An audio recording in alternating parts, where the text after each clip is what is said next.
In the beginning, the sky was completely calm, but everything changed when a giant rift opened up, revealing a celestial gate. With that, a bunch of strange things started falling from this hole that appeared in the middle of the clouds.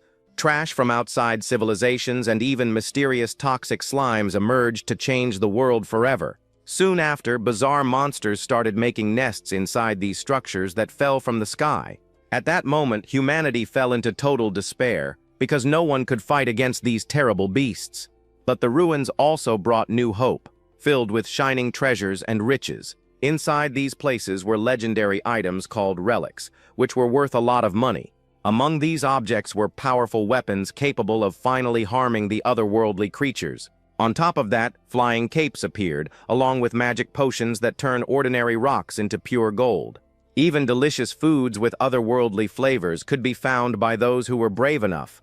Over time, these precious items became the center of grand auctions and disputes among the wealthy. From this, a new economy emerged, and those who risked their lives became known as hunters. Tuma is a 17-year-old who's part of this group, but he's just a very low level. The group just cleared one of these dungeons, and now everyone is eagerly waiting for the prizes to be divided. Carrying a giant backpack, the boy is called over by a guy who seems to be the team leader. The other warriors celebrate as they grab the best swords and new battle gear. Meanwhile, the boss complains to a food-loving colleague, saying he'll deduct his points because of the food.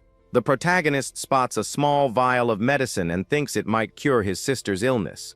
However, a bully notices the shining object and snatches it from the young hunter's hand without any mercy. Then, the poor boy gets pushed around and thrown to the ground while trying to get his treasure back. The aggressor humiliates him, saying that a simple, powerless porter doesn't deserve any reward. The other hunters agree, commenting that the boy is useless for not being able to use the items. Then, with a wicked smile on his face, the bully throws the small vial far away. Afterward, he even taunts the boy, telling him to go fetch the item like he's a beggar. The protagonist agrees with what he heard, but decides he's going to find the vial no matter what. At that moment, his eye glows with a mysterious power as he reveals he can see something. He sees a golden aura in the middle of the rubble and promises his sister that he will succeed. The scene changes to a large hospital where the boy has taken the item he found in the wreckage. There, a doctor named Gaia, who is also an elite hunter, analyzes the object the young man brought. Tuma is very disappointed when he finds out the vial is just eye drops. But the doctor says the potion is incredible, and the money from its sale will help pay Suju's bills. The specialist then praises the boy, saying his talent for finding relics is impressive. The boy complains that his ability is useless if he can't find a cure for his sister's illness. What he really needs to find is a legendary item known throughout the world as the elixir. The doctor explains that this potion can cure any disease, but it hasn't been seen since it disappeared. The only clue is that it was found in the White Dragon's dungeon, a place with an unknown location. Gaia reveals that he also became a hunter to find the elixir because he feels powerless as a doctor. The disease they want to cure is a rare petrification condition that still has no treatment. Whoever is affected by this terrible ailment sees their body slowly turn to stone. Over time, the person becomes a complete statue, and this unfortunately leads to the end of their life. The girl's stone hand cracks a little as she hits the table to break something. This is Suzu, the protagonist's 14-year-old sister, who suffers from the petrification disease. At that moment, Tuma and the doctor enter the room and find the girl at her desk. The young hunter becomes completely desperate upon seeing the girl using her stone hand. He yells at his sister, asking what she is doing with her afflicted arm. The young woman says it's fine and even finds it convenient, while her brother continues to freak out. The doctor asks how she's feeling, and the girl replies that the food is great. Suddenly, the girl points to her brother's chest, drawing his attention to something. She sees the sword necklace and scolds him for still keeping it, asking him to throw it away. With a blushing face, Suzu says that was 10 years ago and calls the boy an idiot. Out of nowhere, a very strong tremor starts to shake the entire room, frightening them both. The entire hospital shakes violently, and all the patients panic from the earthquake. The hero protects his sister with a strong hug until the tremor finally stops completely. Soon after, the doctor and another person look out the window and are shocked by what they see outside. A giant dungeon has just appeared in the middle of the city, and no one knows how it happened. In the sky, a creature resembling a blue dragon flies over the new mysterious structure. Gaia remembers a legend about the snow dragon and the appearance of the white dragon's ruin. Toma realizes that the legendary elixir is inside that dungeon, and his eyes shine with hope. He extends his hand toward the window, completely focused on the chance to save his sister. But the girl faints and starts to feel sick, startling her brother and the doctor, who rush to help. The boy cries out desperately for the doctor, as his sister's crisis has never been this severe. Gaia reveals that the girl is already in the final stage of the disease and doesn't have much time left. Hearing this, the young hunter is completely in shock, as the situation is very serious. The specialist apologizes and explains that he kept it a secret at Suzu's own request.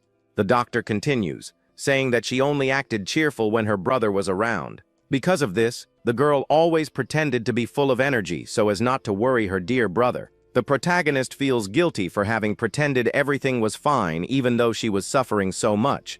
With a clenched fist, he looks at the dungeon and decides he needs to go there immediately. His sister calls him in a weak voice as he turns to run out of the room.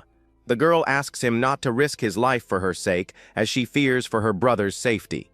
But he smiles and assures her that everything will be fine, promising he'll be back home soon. The boy runs down the hallway, promising that he will find the elixir and cure her no matter what. Outside, the immense blue flame dragon continues to fly over the gigantic structure. Then the young man enters the dungeon alone, which looks like an ancient temple full of pillars and ice. He finds it all very strange, as he doesn't encounter any monsters on the way and becomes suspicious. The hunter remembers all the heavy equipment he carried and believes he can handle it. With firm steps, he continues to advance alone and feels confident that he can manage. But his confidence vanishes when he finds a corridor full of hunters who have been attacked. An entire group of explorers was completely defeated, and no one survived the encounter. The boy realizes the enemy is nearby and becomes afraid of what might happen now. He feels lost in the middle of the dark dungeon, which is full of footprints everywhere. But he feels a mysterious force pulling him forward with a golden arrow on the ground. The boy realizes this is different from a normal relic, as if something is calling him. Continuing on his path, he passes a giant tentacle lying lifeless on the ground. Suddenly, a giant carnivorous plant appears behind him, ready to strike without warning. The boy is utterly terrified to see the bizarre creature right in front of him. The creature attacks him with full force, sending the young man flying through the air with a very strong blow. The impact of the attack was so powerful that several pieces of stone flew across the area. He lands in a huge room that is completely packed with monsters of all kinds. The hunter manages to land on his feet and prepares to run as fast as he can. He knows he can't stop now, because if he hesitates, it will be the end for him and his sister. Following the golden trail, he runs, dodging all the creatures trying to catch him. With great agility, the boy narrowly escapes another deadly attack from the monsters. The path leads him to jump over a giant serpent to continue his journey. With an item in his mouth, he spots his objective and runs at full speed to get there. But to his despair, the golden path leads him to a dead end with a wall. He can't believe he was led into a trap with the monsters closing in. Even so, he decides to trust the path and grabs a sharp object to use on the wall. The wall breaks and the young hunter ends up falling into a secret passage just below. Down below, two demonic dogs with enormous teeth are already waiting for his arrival. After the fall, the young hunter is exhausted on the ground, all beaten up and out of breath. But as he lifts his head, he sees a room full of treasures and a white dragon at the top. The boy can't believe he has finally found the legendary creature of the dungeon. Then, his gaze turns to the most important item, which is glowing on a pedestal. The aura of that vial is completely different from anything he has ever seen in his life. With the object in his hands, he is certain he has finally found the legendary elixir. With tears of happiness, the boy celebrates, because now he can cure Suzu's disease. However, in the midst of his celebration, a blade suddenly pierces through his body. To his surprise, the one who attacked him was Dr. Gaia, holding him from behind with a smile. The specialist praises the boy's eyes and says he's going to take the vial for himself. After thanking him for his help, the villain simply throws the wounded young man to the ground. The doctor admires the elixir with a malicious look and reveals that he has always wanted that item. Lying on the ground, Tuma asks why the doctor is there and what is happening. Gaia calls him pathetic and says that people become blind when it comes to illnesses. He explains that it's easy to deceive the sick and that they pay fortunes for rainwater. In this way, he makes them work to their last breath to bring more relics in exchange for expensive treatments. With a completely insane face, the doctor reveals his true evil plan. He shouts that he never intended to cure anyone, and that he only wanted their money. The villain boasts, saying he's a genius because there will always be fools for him to deceive. Even though he's hurt, the hero grabs the doctor's leg and begs him to save his sister. Lying on the ground, the young hunter begs the villain to save his sister, and even promises to find many more relics if he just uses the medicine on her. With that, the doctor looks at the boy with a cold and cruel gaze, showing he has no intention of helping anyone at that moment. At that moment, the traitor opens his arms and imagines thousands of people crawling at his feet, begging for a chance at a miraculous cure. Holding the shining vial, the man smiles insanely, believing he now possesses the most valuable and powerful object in the entire world. He believes he will finally become a supreme god, where all desperate humans will have to worship him to survive their illnesses. Pointing his finger at the protagonist, the doctor says with contempt that saving an insignificant girl like his sister would be a total waste. At this, the hero's face transforms into pure rage and shock upon hearing those terrible words about the person he loves most in the whole universe. The villain continues, saying he no longer needs either of them and claims there will always be other suckers to serve as slaves for him. With an evil smile, the doctor warns that it's time to end this chat, while the fallen young man desperately tries to tell him to stop. Then the traitor pulls out a small dark bell from his hand and rings it, causing a sinister sound to echo throughout the dungeon's treasure room. Suddenly, several flaming beasts emerge from the shadows with glowing eyes and sharp fangs, ready to attack anyone in their path. The wounded boy watches in terror as the fire creatures slowly approach while he continues to bleed on the cold floor of the ancient temple. In that instant, the master of the monsters orders his beasts to take care of the boy and leave absolutely nothing of him behind. Obeying the command, the wolves leap at full speed toward the protagonist, who no longer has the strength to try to flee or defend himself. Desperate, the young man lets out a cry of pure rage, calling the treacherous doctor's name as he sees the end approaching right before his golden eyes. Outside, the celestial dragon continues to fly over the pyramid-shaped structure that floats in the sky, guarding very dangerous secrets. Meanwhile, at the hospital, the little girl feels her time is running out and looks at the window with an expression of great sadness and loneliness. With that, a terrible vision flashes through her mind, showing her brother fighting against the monsters, while she senses that something very bad has happened. So the little girl joins her stone hands and begins to pray with great faith, asking for any deity to protect her dear older brother. At that exact moment, the sword necklace on the hero's chest begins to emit an intense light, revealing that an ancient power is about to awaken. Even surrounded by the beasts, the boy yells that he will get the elixir back, and a red aura appears. He clutches the glowing necklace and swears he won't give up, because he needs to save his dear sister. With that, one of the fire creatures lunges forward with its sharp claws, ready for the final attack. But the hero struggles to his feet and prepares to face the entire pack of monsters. The image of his sister praying gives him strength, and he knows he must keep fighting for her. With a shout, he says she's the only family he has left, and that's why he can't be defeated there. Out of nowhere, a bright blue figure appears and speaks about the feeling we call love. A bluish energy spreads everywhere, and several dragon souls emerge around the young man. The protagonist is completely confused by the light and doesn't understand what's happening. Then he sees the spectral being standing in front of him, and the fire hounds are frozen in place. The young hunter wonders who this mysterious entity is that appeared to save him. The ghostly creature floats toward the boy and extends its hand to touch him gently. Its spectral hand touches the sword necklace that the hero has worn on his chest since childhood. At that moment, the amulet glows intensely and releases a powerful wave of golden energy. Dr. Gaia is shocked by the explosion of light and can't believe what he's seeing. To the villain's surprise, the boy stands up with a powerful aura and seems to have recovered. Then the protagonist uses an ability called Blade Creation to make a weapon. a sword of blue energy appears in his hand, and he prepares for a counterattack. With the new weapon in hand, the hero leaps toward the doctor with great speed. The villain shouts for his hounds to attack, but the beasts remain paralyzed, not moving an inch. The young warrior leaps into the air and prepares an attack against the pack of hellhounds surrounding him. With a cry of fury, he uses his new ability called Blade Creation to attack the beasts. With a single powerful strike, the boy defeats all the fire monsters at the same time with his sword. The treacherous doctor is terrified, unable to believe the boy defeated the wolves with just one attack. As the aura of power surrounds him, the hero turns to the villain with a serious and threatening look. Then, with a firm voice, the protagonist demands that the doctor return the elixir immediately. He shouts that the precious item belongs to his sister and that he will get it back at all costs. The protagonist faces the enemy with glowing eyes and orders him to return the elixir because it belongs to Suzu. On the other side, the adversary just scoffs at the situation, as the young hero quickly approaches him.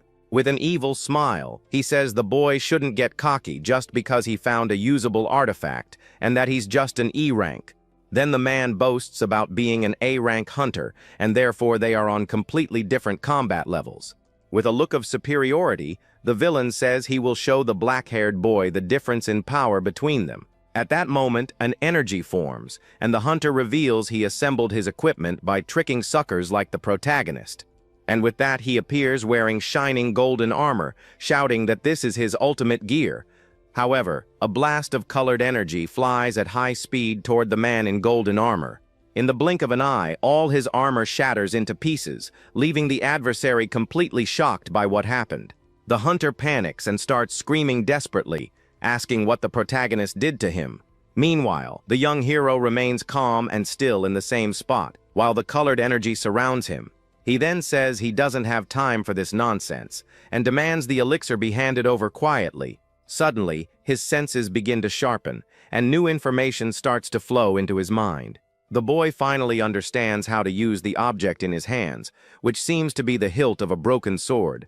Seeing that strange aura coming from the young man, the enemy wonders what kind of artifact he's holding. But the confusion quickly turns to greed, and he shouts that he wants that item and will take it by force.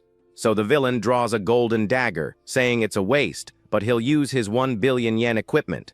He reveals that the weapon is called Gluttony and is a gold rank artifact, an extremely powerful and rare item. At that moment, a mysterious voice appears next to the boy and tells him to change the sword's blade, leaving him confused. The voice explains that the current blade is made of life energy and it's a waste to keep consuming it that way. The boy agrees with the voice and then picks up a piece of rock from the ground to try his new ability. As he does, the weapon's hilt glows intensely, revealing its name as the Black Sword An, a legendary item. This sword's main ability is matter reconstruction, allowing the creation of a blade from any object.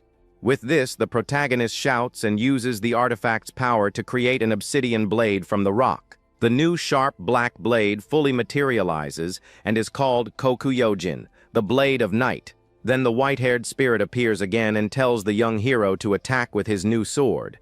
On the other side, the hunter thinks the boy's energy has run out and asks with a mocking tone if he's already out of strength. Without wasting time, he launches a fire attack with his dagger, shouting for the protagonist to be done with. A huge wave of flames and debris rushes down the corridor, destroying everything in its path. The explosion is so large that it consumes the entire passage and heads at full force toward the young hero. But he remains calm and, with the spirit's help, prepares to counter the enemy's attack with his new blade. With a single blow, the boy launches a blue energy slash that splits the fire attack in half without any difficulty.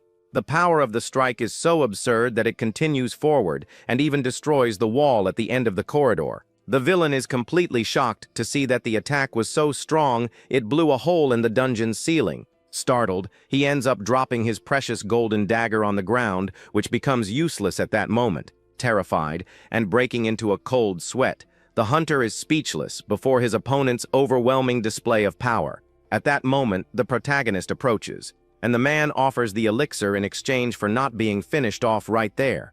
He then bows and hands over the item while desperately begging for his life to be spared. However, at the moment of the exchange, an evil smile appears on his face, showing that he hasn't given up yet. The villain actually tries to grab the young man's hand to steal the sword while he's distracted taking the elixir. The villain is surprised because he can't move, and his hand is caught in the protagonist's grip. The young hero says he can forgive what the man did to him, but his gaze is cold. But with his eyes glowing, he states that he will never forgive what the enemy did to Suzu. With that, the boy lands a powerful punch right in the face of the light-haired hunter. The blow is so strong that the adversary doesn't even have time to react to the surprise attack. Next, the man is thrown violently against the stone floor of the dungeon. With that, the enemy is left lying unconscious on the ground, finally defeated. Suddenly, several bizarre and terrifying-looking monsters appear out of nowhere in the area. The creatures begin to attack each other in a frenzy of total destruction. The protagonist feels his body is light and is able to dodge the attacks with ease. Floating beside the spirit, he asks who he is, and if this power also comes from him. The boy then questions the mysterious entity about the reason it's helping him. The white-haired creature simply replies that it had been hungry for a very long time. He explains that he fed on the affection between the protagonist and his sister in a flashback. With an expression of pleasure, the entity says the taste was incredible and feels great. The boy is confused and asks if the spirit ate his origami, but that wasn't quite it. He introduces himself as a Lavagan, a gourmet of love who lives to taste this feeling. The black-haired young man is even more confused by this nonsensical explanation. To consume their love, he chose the origami filled with feelings as his vessel. And with that, he decided to become the artifact that is now in our hero's hands. The boy then understands that the spirit inhabits the sword made from the origami, and the entity confirms it. With that, the creature introduces itself with a smile and reveals that its name is Aion. Aincheon says he is an exile from another world, and because of love, he will lend his strength. At this, the scene changes to the front of a large hospital on a sunny day. The protagonist runs desperately through the hospital corridors, hoping that she is okay. He reaches out his hand as he runs, hoping he can make it in time to save her. Finally, he reaches the door of the room and stops abruptly as he shouts Suzu's name. His yellow eyes widen in panic at the scene that awaits him inside.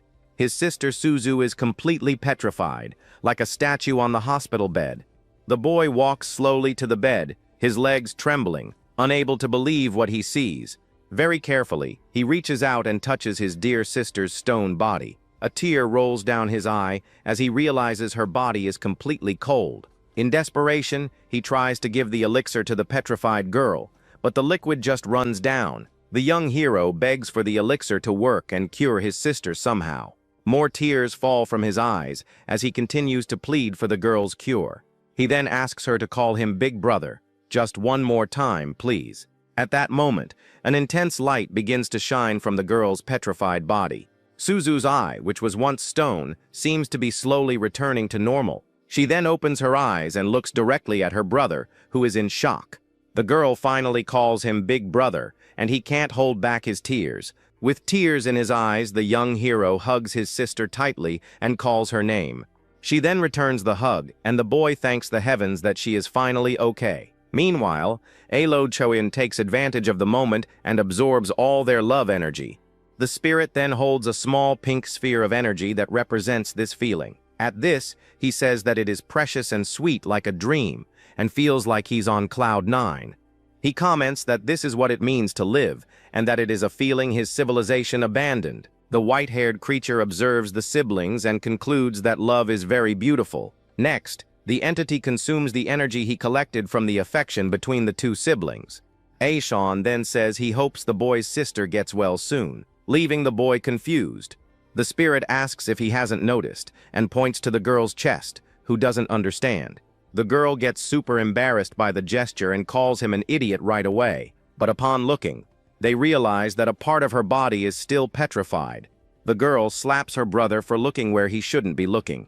The young man wonders why only he can see the spirit, and Aeon confirms he's the only one. The boy doesn't understand because he used the elixir, but the curse wasn't completely cured. The entity explains that what they call an elixir is actually the tears of the white dragon.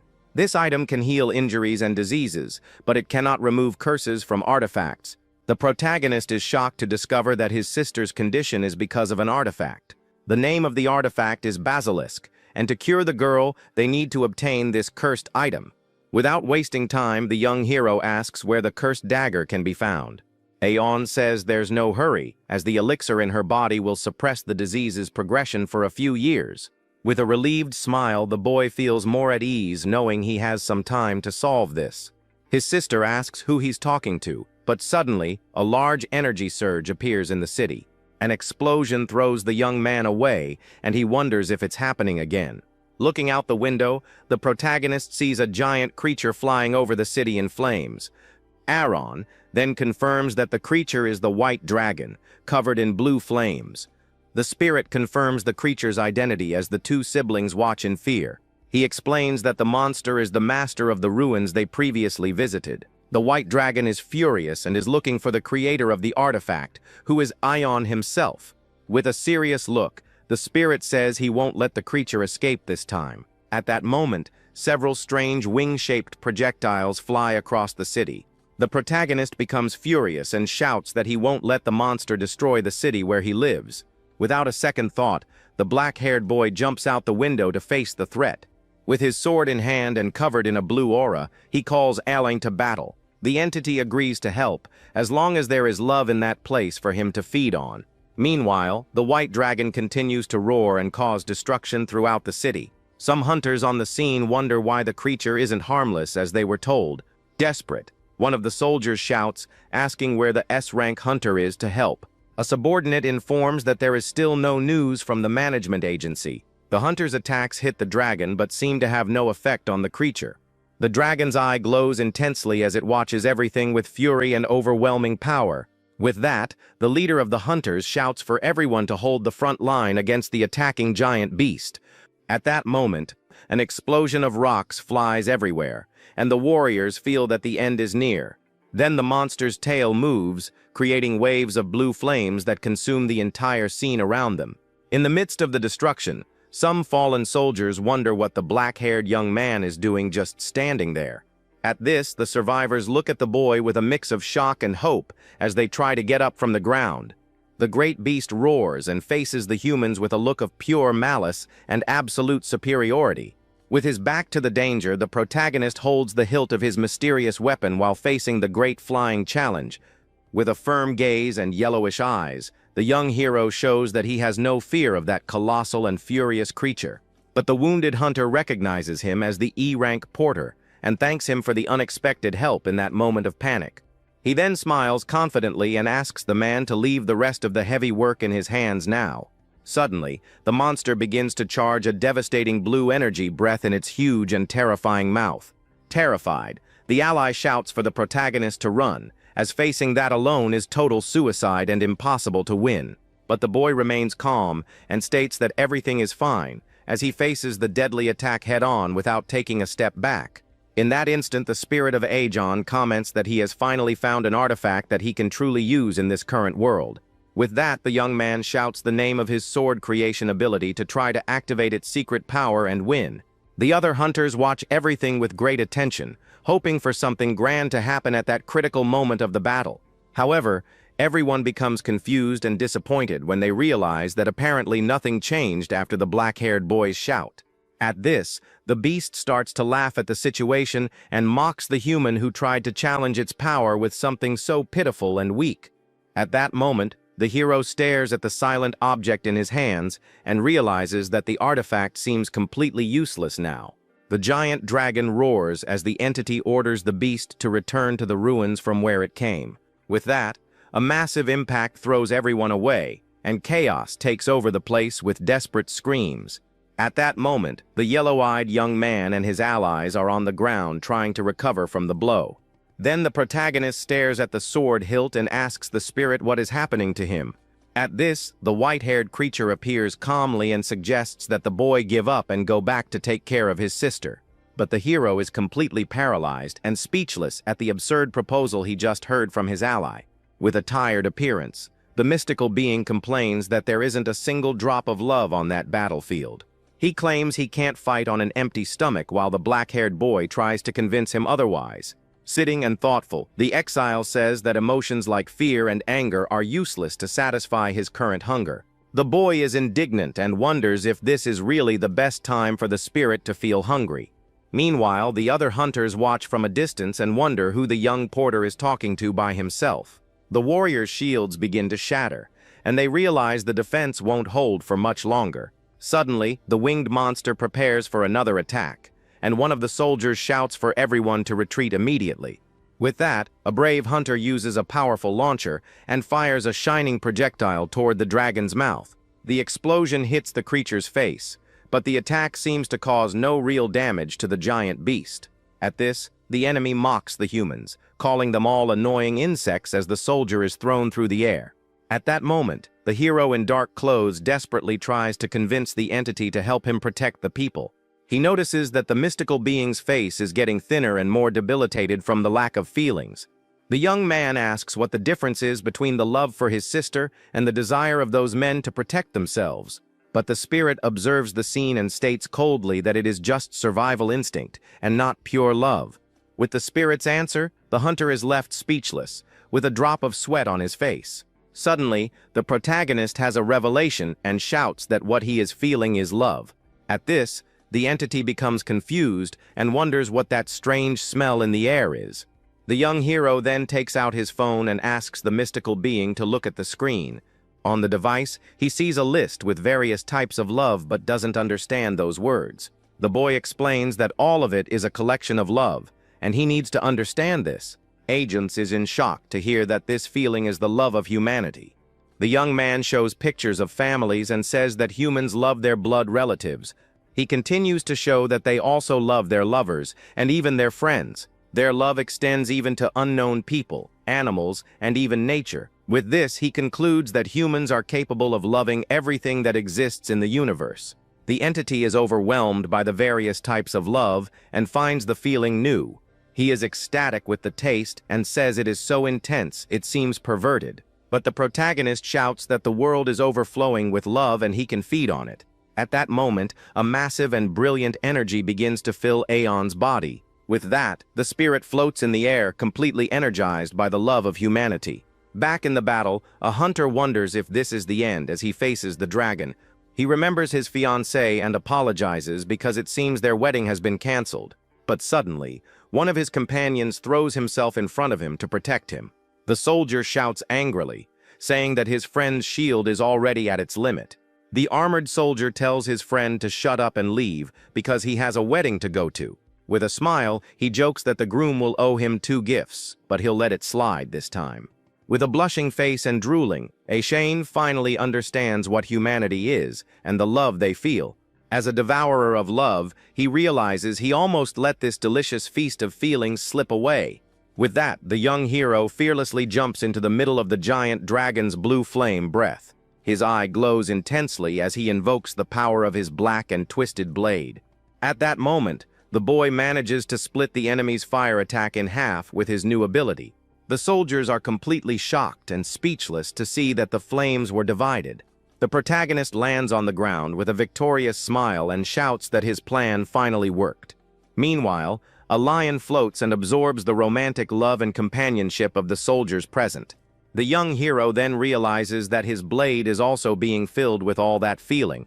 He understands that the sword will now protect everyone, using love as its main source of power. The beast faces the boy and says it doesn't know what he's planning by turning into an artifact. But the dragon states that his ideals, desires, and freedom are not allowed in this world in any way. With that, the creature charges another blue energy ball, and Aeon is called to battle once more. The entity then asks the protagonist to make the blade bigger, harder, and much sharper. So the young man runs toward the monster and uses his bladeless creation ability to counterattack. With the power of love, he uses a piece of metal to create a giant and extremely powerful blade. The new cutting steel sword is raised to the heavens and covered in blue rays of pure destructive energy. Without hesitation, the hero delivers a powerful blow that collides directly with the white dragon's attack. The boy realizes that the enemy's attack is much tougher than he expected. The giant creature then scoffs and says that the young hero's effort is useless. Seeing the situation, the hunters fire arrows and shout to protect the porter. With that, Two soldiers use their shields to help the boy stand firm. But they say they're fine and shout for the black-haired young man to just run away. The dragon then prepares a shower of fireballs and calls everyone trash. The warriors look up in terror, as there is no way to block so many attacks. At that moment, Aeon appears and tells Tuma not to be obsessed with the shape of a sword. The hero understands that the creation ability is free and can reconstruct any material. With a furious look, the giant beast doesn't seem to like what's happening. Then the monster orders everyone to turn to ash and launches its shower of attacks. To defend himself, the boy grabs an umbrella and points it at the blue flames. As the projectiles approach, he opens the object to try to block the barrage. Thus, the young man uses his bladeless creation ability to transform the object. The item transforms into a giant shield to protect everyone from the imminent danger. His allies are shocked and wonder what that is, and if it's an umbrella, all the fireballs collide violently against the hero's improvised barrier. The creature is surprised to see that its massive attack was completely defended. Protected by the shield, the soldiers wonder if they have finally been saved. From a distance, the hunters watch the young man and wonder who that boy is. The dragon realizes Aegon used his power to create an umbrella and scoffs at his master's inexperience. With that, the beast mocks the boy, asking what he can do with a broken sword like that. At that moment, the young hero orders the parts of his weapon to return to his hands immediately. He then leaps through the air with the newly formed blade, ready to deliver a powerful blow to the enemy. The boy strikes the ground with his sword, but the attack doesn't seem to cause any damage to the area. Seeing that, the giant monster states once again that the human's effort is completely useless. With a cry of fury, the yellow-eyed protagonist orders his weapon to transform into something new. The blade then bends, and the hero uses the sword to spin his body in the air with incredible agility. Now holding a different weapon, he celebrates, saying that was exactly what he wanted. With that, he strikes the new blade against one of the dragon's scales that had fallen to the ground earlier. The boy then realizes that the scales are harder than steel, and has a new idea for the battle. So he uses his bladeless creation on the scale, which is surrounded by rays of pure blue energy. Pushing off with his feet, the young man leaps into the air, ready to forge his newest and most powerful weapon. With this, he creates the Thunder Blades, two swords covered in an aura of blue electricity. Tyant watches everything and thinks about how the boy can fight so freely with just one piece of advice. With a determined look, the hero shouts that the impossible will finally happen at that moment. In that instant, the beast is completely shocked and calls the protagonist a terrifying child. The creature can't believe it was defeated by a mere brat on that day of battle. With that, the monster's giant body collapses lifelessly on the ground, finally putting an end to the fight. The young man falls backward, exhausted, as his new blade shatters into several pieces on the ground. The young hero is on the ground wondering what's happening, as he feels the strength draining from his body. Lying among the debris, he realizes he can no longer feel his energy, and his yellow eyes show deep exhaustion. Meanwhile, a pyramid-shaped structure floats over the destroyed city, just below a giant whirlpool in the sky. Rays of light begin to descend from the mysterious pyramid, illuminating the entire region devastated by the battle against the monster. The great winged beast finally lets out its last breath and apologizes as its body rests upon the city's ruins. Suddenly, a gentle rain begins to fall on the battlefield, and the drops shine as if they have a magical healing power. At that moment, the injured people realize their bodies are being healed, and everyone is impressed because they can move. The black-haired boy, kneeling in the rain, understands that these are the tears of the white dragon, and that the healing effect is real. With this, he thanks the dragon for having cured his sister Suzu, and feels that the elixir's effect has finally fulfilled its main purpose. The hero calls for the white-haired spirit to come back soon, but the mystical being asks the boy to wait just one more moment. Then the ally appears with a huge belly and says he will devour all the love that fills that land in that moment of peace. With the end of the combat, the soldiers watch the rainbow and are shocked because the young man really did manage to defeat the legendary creature. At this, the hunters comment that it's unbelievable that a simple E-rank porter did something so grand and heroic. The scene changes to the headquarters of the Japan Hunter Agency, where someone shouts very loudly, asking them to repeat the news. Inside the room, A fat man is astonished to hear that such a low-level hunter was responsible for taking down the white dragon. Suddenly, a person wearing wooden sandals enters the place and comments that this feat is indeed very impressive. The guards are furious with the intrusion and ask who this stranger is, who entered the director's office without any permission. The blonde intruder sits in the boss's chair with complete ease, completely ignoring the confusion around him. The owner of the room complains that that is his seat, but the unknown young man doesn't seem to care one bit about his complaints. Thoughtfully, the stranger says he felt an absurd presence coming from the dungeon and concludes that the protagonist must have a powerful artifact. With a wicked smile, the blonde man says his destiny is guiding him to something new and important. The voice in his head tells him to find the young hero, who smiles innocently, unaware of the danger. Days after the battle, the protagonist starts his new life with Suzu and is shocked by his bank statement. He can't believe it when he sees a deposit of 50 million yen as a reward for his deed. Walking through the city with Allion, he reflects that being a hunter is truly a dream job. With his eyes shining, the boy gets super excited because now he can buy good food for his sister. At this, the entity approaches and asks if this happiness is also love, making the young man embarrassed. The spirit floats while the hero walks, and this entire conversation happens only inside his mind. When he gets home, he is greeted by his sister, who welcomes him with a big smile on her face. The boy is very happy to finally be able to live a normal life with his dear sister. In a touching scene, they have dinner together as a family, enjoying the peace after so many years. Nailon goes crazy over the girl's homemade food and shouts that it is full of love for him. The protagonist smiles with his eyes closed, feeling genuinely happy before starting to eat. He compliments the food, but suddenly notices that the mysterious blonde man is having dinner with them. The young man panics and wonders who the heck this intruder is in his house. The stranger just stares at him with a confident smile and a glint in his eyes, as if nothing is wrong. He introduces himself as Hojo Kiyoki from the Hunter Management Agency while eating peacefully.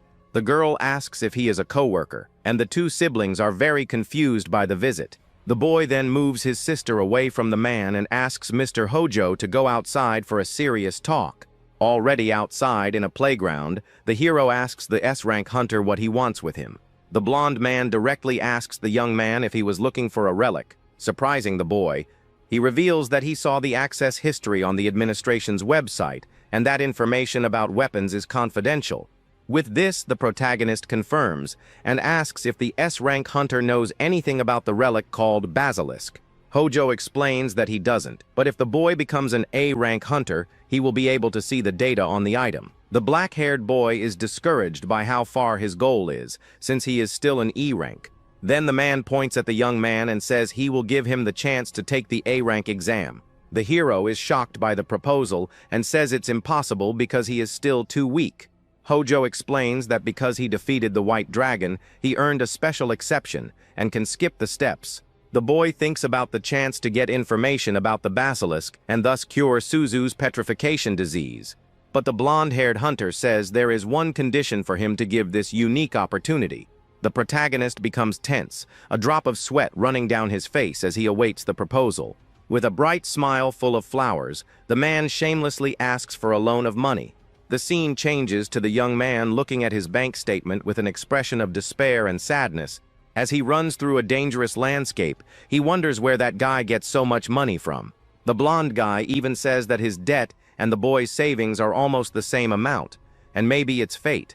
After the trip, they finally arrive, and the blonde-haired man announces their arrival with a victorious smile.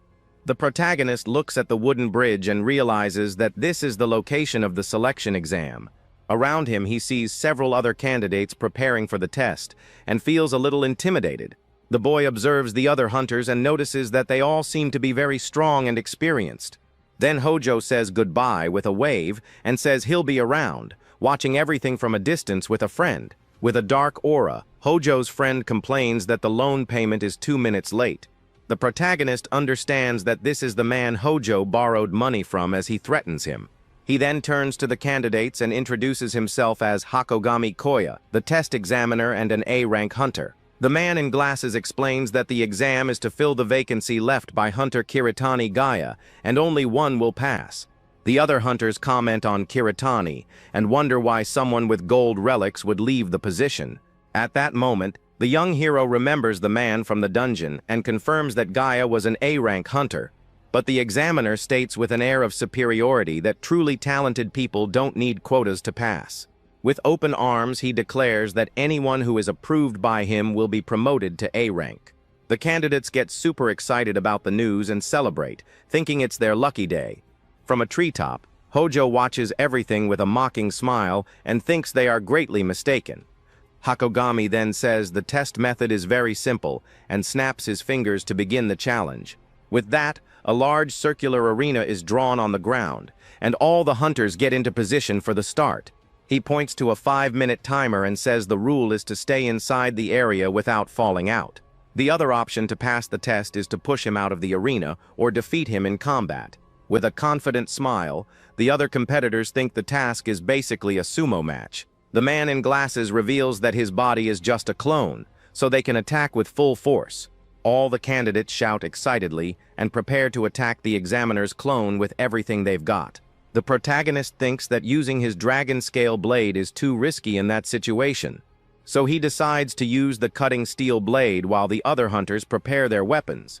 With a smirk, the examiner in sunglasses announces that the test will finally begin.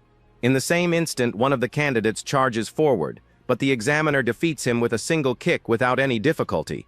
With that, the first competitor is thrown out of the arena and eliminated from the test in just a few seconds. The other hunters are completely shocked and frightened by the absurd speed of the man in glasses. They can't believe what they saw, and one of them says he couldn't even follow the movement of the attack. The examiner then expresses his disappointment and criticizes the hunters who rely solely on their relics to fight. He cites Kiritani Gaia as an example of a hunter who thought he was strong just because he bought relics with money. Hakogami says that replacing Gaia would be easy for most of them there, but he has a much higher standard. With glowing eyes, he explains that A-rank hunters cannot fail missions because millions of lives are at stake. Therefore, he states with a serious look that he will not allow the weak to call themselves A-rank in any way. With this declaration, the other competitors become terrified and start to tremble with fear from the pressure. Back at the Hunter Agency, someone comments that it seems like no one will pass the exam once again. In a meeting room, the superiors understand Hakogami's thinking and the strict standards he imposes. The director then reveals that he has S-rank ability, but stays in A-rank, to filter the candidates who want to move up. The problem is that his filter is so rigorous that the situation becomes almost impossible for newcomers in the field. Because of this, to this day, no candidate has managed to pass the exam and become an A-rank hunter. In the arena, the onslaught continues, and several candidates are thrown away while screaming in despair. One of the hunters there praises the examiner and calls him the #1 in A-rank with admiration. Then a red-haired boy named Hayate reveals that the clone has only 1/10 of the original strength. Without wasting time, he summons a giant golden sword covered in flames and prepares to attack. The other competitors are impressed when they recognize it as a gold-rank weapon relic. The protagonist notices that the aura of that weapon is completely different from Gaia's relic. With a shout, the red-haired boy charges forward with his giant sword toward the examiner. He then unleashes an attack called Epic Poem of Heroes, which creates a large wave of energy. But to everyone's surprise, the man in glasses manages to block the attack with just a small knife. With a calm look, the examiner holds the golden blade without showing any effort. The red-haired boy is completely shocked and speechless at what just happened. The other hunters can't believe he stopped a gold relic with a silver weapon. The red-haired competitor tries to push the sword with all his strength, but the clone doesn't even move. Seeing that his normal attack didn't work, he decides he'll have to fight seriously from now on. His eyes glow with intensity as he prepares to use all his power at once. The two adversaries stand facing each other for a moment before the next move in the battle. Suddenly, the examiner simply steps out of the circle, and the others wonder why he gave up. But the red-haired boy realizes that the weapon in the man's hand is not a silver relic. He reveals that it is actually just an ordinary knife that can be bought in any store. Upon hearing this, all the other candidates' eyes widen in pure astonishment. The red-haired competitor is furious with the humiliation and shouts that the fight isn't over for him. Without wasting time, he summons a second golden sword and charges forward again with full force. With a calm look, the examiner comments that retreating is also a valid strategy in a battle. At that moment, the protagonist appears and tells the man that he doesn't seem to be running from the situation. The young hero states that he needs to become an A rank to find the relic he is searching for so desperately. With that, he holds his weapon firmly and prepares for what's to come. He states that even if the path to the basilisk is brutal, he cannot retreat. The examiner then smiles and says he feels a burning core inside that young hero. At that moment, the boy charges forward, and his sword collides with the man's knife. The clone begins to spin at high speed and unleashes a sequence of rapid attacks. Despite the difficulty, the protagonist manages to defend himself from the powerful shower of blows. He then thinks that fighting the examiner is like facing a great typhoon. The man in glasses warns that there are only 2 minutes left until the time limit ends. Despite the pressure, the young man smiles as he realizes his speed is greater than the clone's. But the examiner notices that the boy is reshaping the blade to keep up with his attacks. And on top of that, the boy hasn't let his guard down against the relics of the other hunters. He then wonders if he'll be able to draw out the young man's full potential with just a knife. With that, the clone decides to grab the weapon on his back to fight seriously. Suddenly, the protagonist is shocked to see the man's weapon covered in electricity. He tries to block the electric strike but feels an overwhelming pressure all over his body. The black-haired boy is pushed back violently by the force of the attack. He realizes his steel blade is at a disadvantage against the clone's electricity. At this, he sees his opponent's reflection in his eye and realizes he's not going to stop yet. The examiner wonders why. Even in this situation, the young man does not retreat from combat. With his spear in hand, the clone prepares for the final blow, while the hero gets back up. The protagonist thinks that Mr. Hakogami is really strong and on a completely different level. Even though he's down, he holds his weapon with determination and has no intention of giving up now. With a cry of fury, the young hero swears he will not retreat from that battle under any circumstances. The examiner watches attentively as the boy prepares to use his bladeless creation. Thus, he creates the dragon-scale blade, and his eyes shine with an immense bluish power. From a distance, Hojo wonders why the examiner drew a gold relic during a simple test.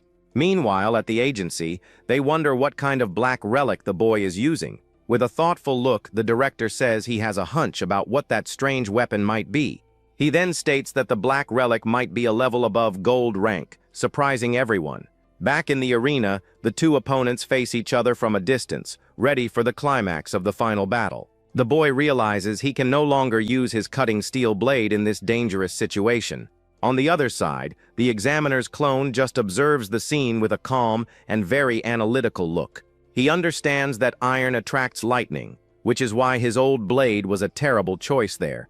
The hero thinks that the obsidian blade isn't strong enough, and he hasn't used the alchemy one in a long time. He knows that the dragon-scale blade can only be used at full strength just a single time. With that, the young man decides he has no other choice but to bet everything on that single blow. Without hesitation, he leaps into the air, and his sword collides violently with the opponent's electric spear.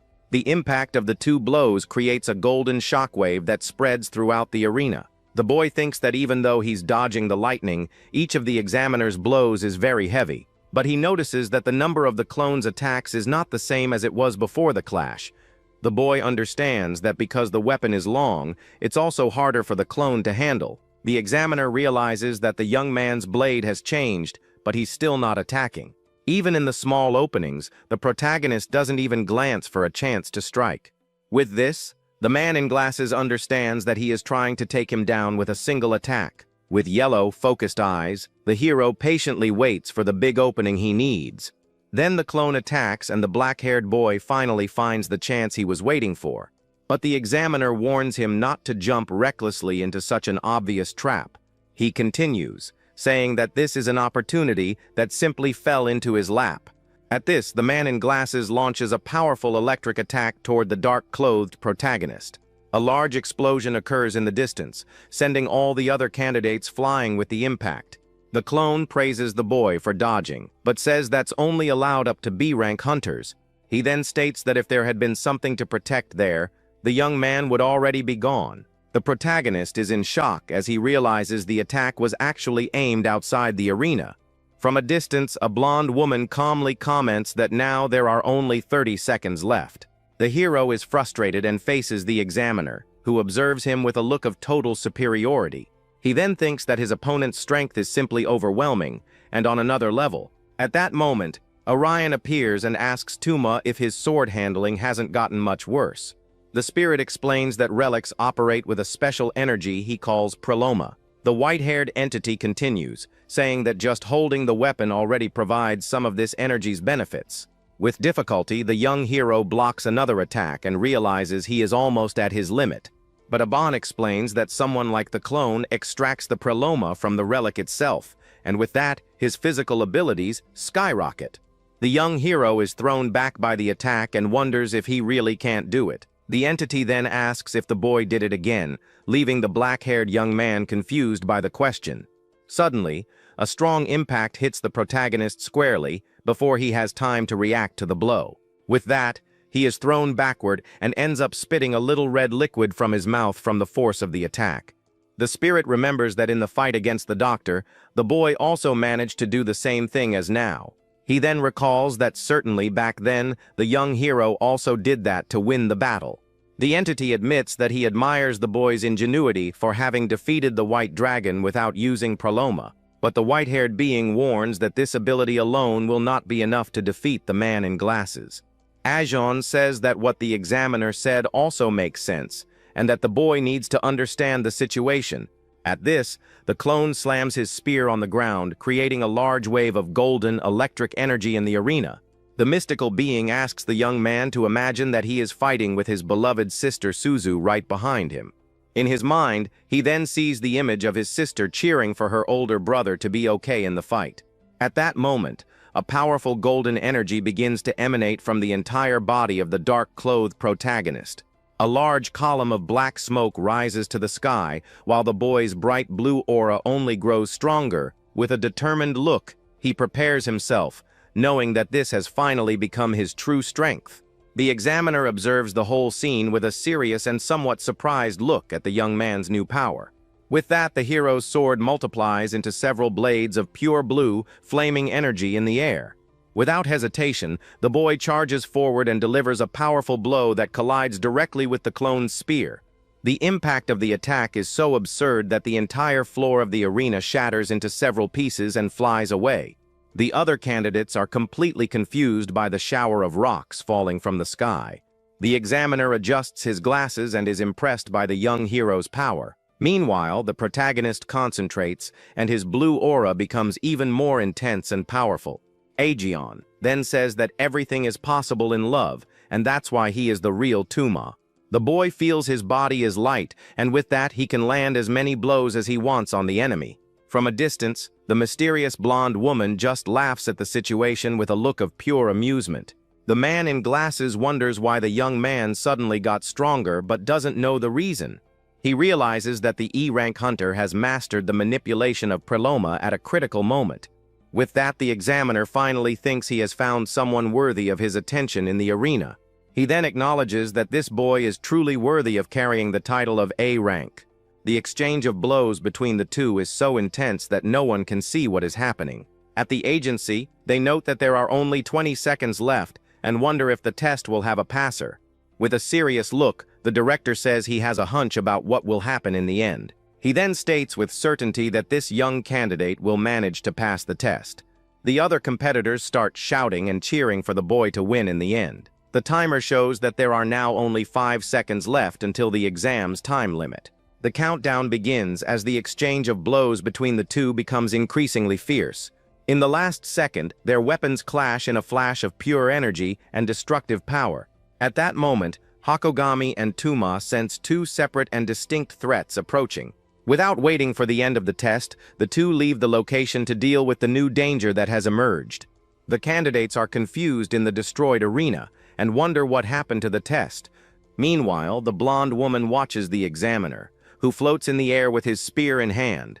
Hojo appears and boasts, saying that the boy he recommended is amazing, isn't he? With a thoughtful look, the man in glasses admits he has no choice but to agree. He then smiles and comments to the blonde woman that, even so, this whole situation is crazy. The scene then shows a huge waterhole that looks like a portal to another world. The protagonist runs through the forest, and Awan reminds him that something is more important than the test right now. The young hero says he saw a strange green flame coming from the depths of that dark forest.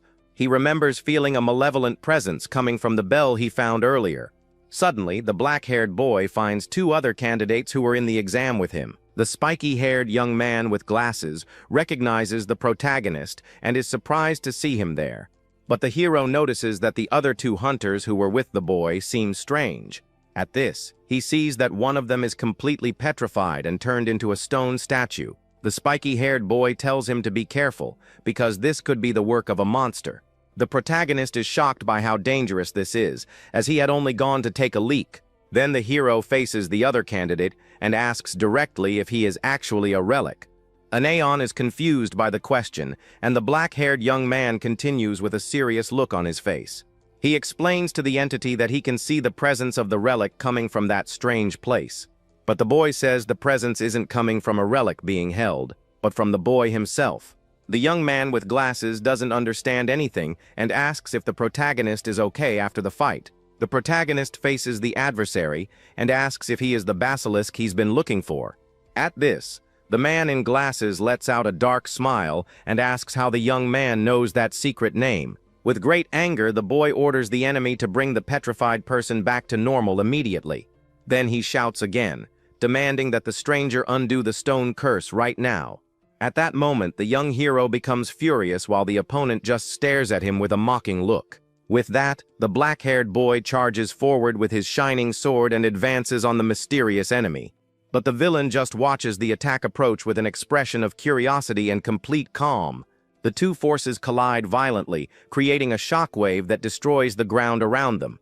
Suddenly, the protagonist realizes something impossible and is completely paralyzed by what he sees. The enemy is holding the sharp blade of the sword with just his bare hands, without suffering any cuts. The yellow-eyed boy is in shock and doesn't understand how the opponent managed to perform such a feat. At this, the man in glasses says the hero has misunderstood the current situation completely.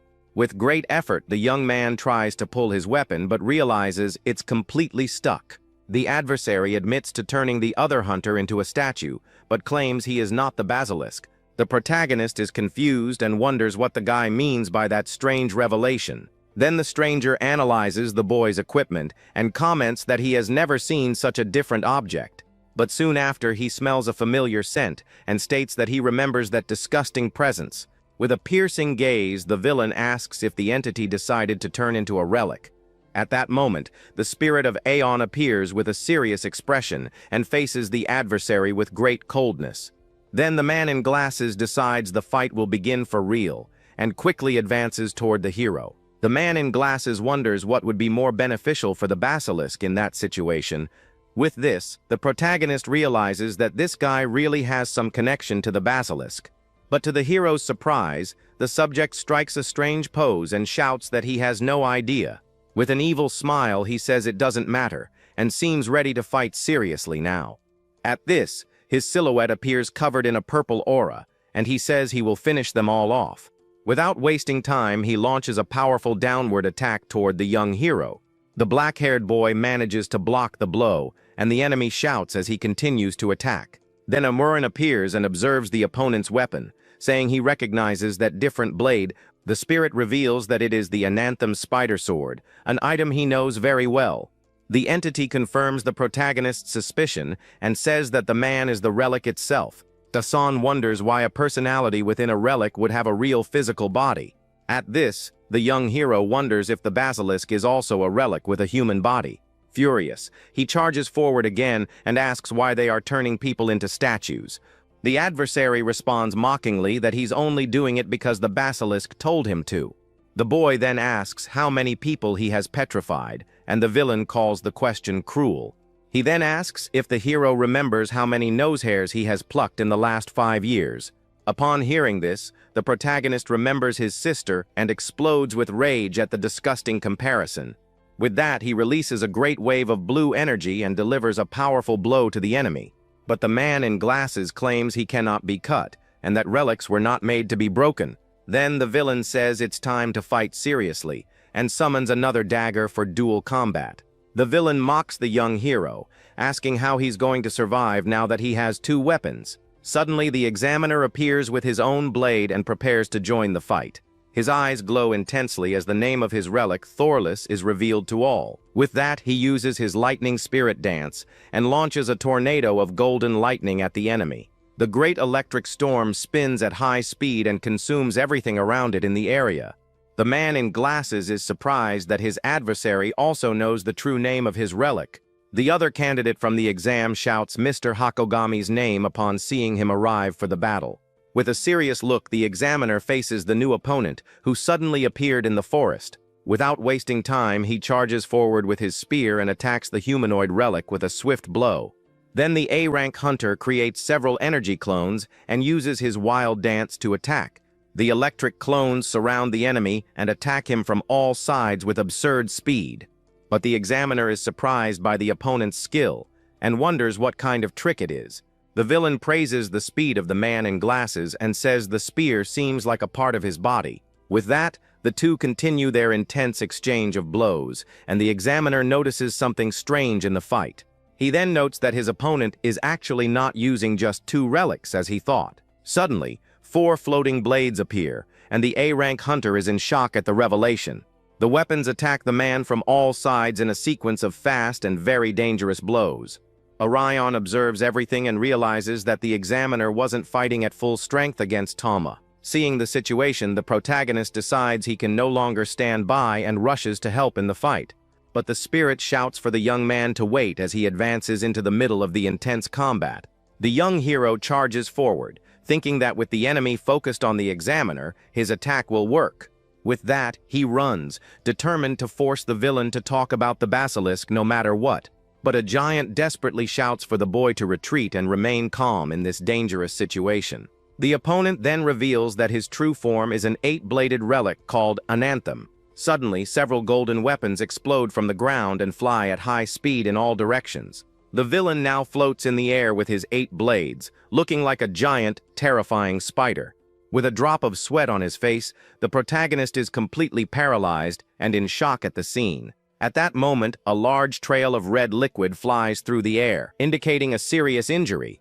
The man in glasses just looks down with a calm expression while his enemies are on the ground. To protect the boy, the examiner grabs him and pulls him out of the way of the adversary's deadly attack. With that, a large pool of red liquid forms on the ground, showing how severe the blow was. Fallen and injured, the man says that this happens because the young man only looks at what's in front of him. He explains that hunters always have people to protect, and this is his main teaching. He states that a limited vision prevents the protection of those who are important. The protagonist is shocked by the lesson, and the examiner warns that his clone is at its limit. He then recognizes Tuma as an A-rank hunter and gives him a very important mission. The man asks the young man not to let anyone pass him for 5 minutes until his real body arrives. With his hand on the boy's shoulder, he says that now it's his turn to protect the people around him. The hero accepts the mission, as he was the only one recognized as A-rank in that difficult test. Seeing the scene, the villain is surprised and complains that fighting a clone is no fun at all. The villain says that for now, he will finish off anyone who knows about him, and a drone films everything. With an evil smile, he shouts that he will put an end to everyone there at that moment.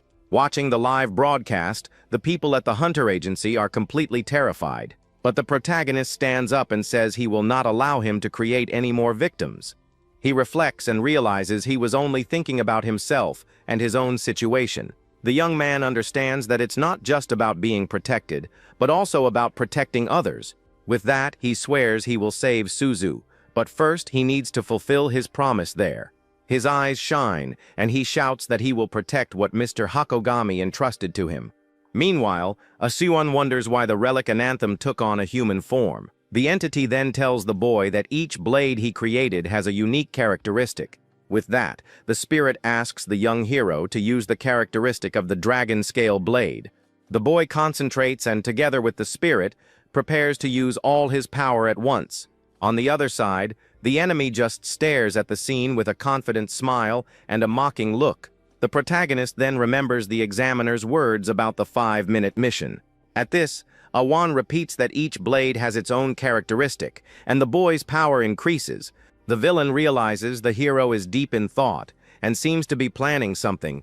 Without wasting time, he launches his 8 golden blades toward the black-haired young man.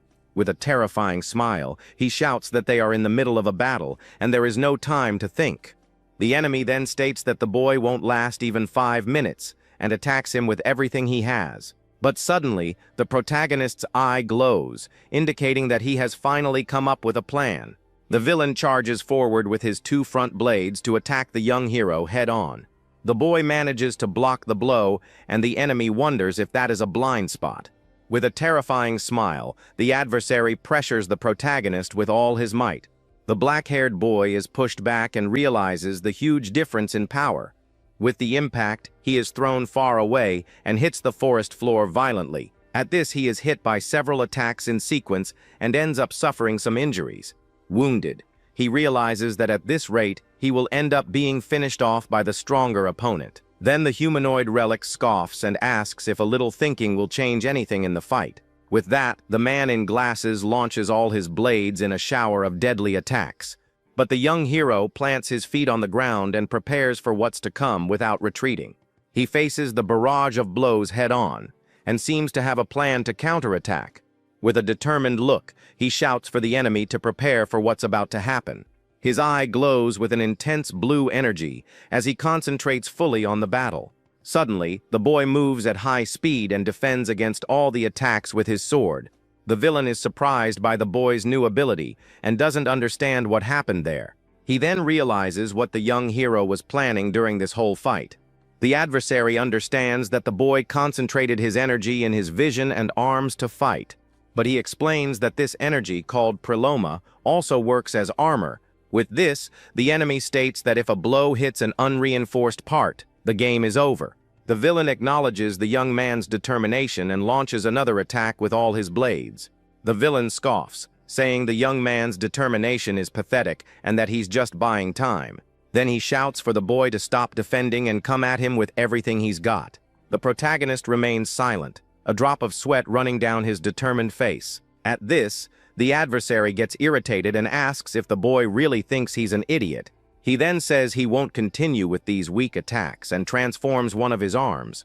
Aishin observes and confirms that the enemy has not yet used the special ability of his relic. The spirit realizes that the humanoid relic wasn't fighting seriously until that moment. The villain then decides he will end everything before the real Lancer shows up to help. With that, he transforms his arm into a giant cursed weapon full of sharp spikes.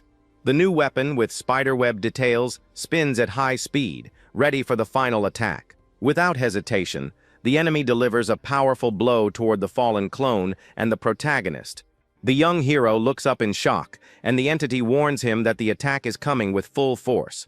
With an evil smile, the man in glasses prepares for the strike, while Ahan says this is the critical moment. The boy manages to block the giant weapon, and the villain shouts in surprise at the unexpected defense. The force of the impact is so great that the young hero is dragged backward with great violence. He then feels the overwhelming pressure of the blow and struggles not to be split in half by the weapon. With a look of pure malice, the adversary shouts that he will turn the boy to dust right now.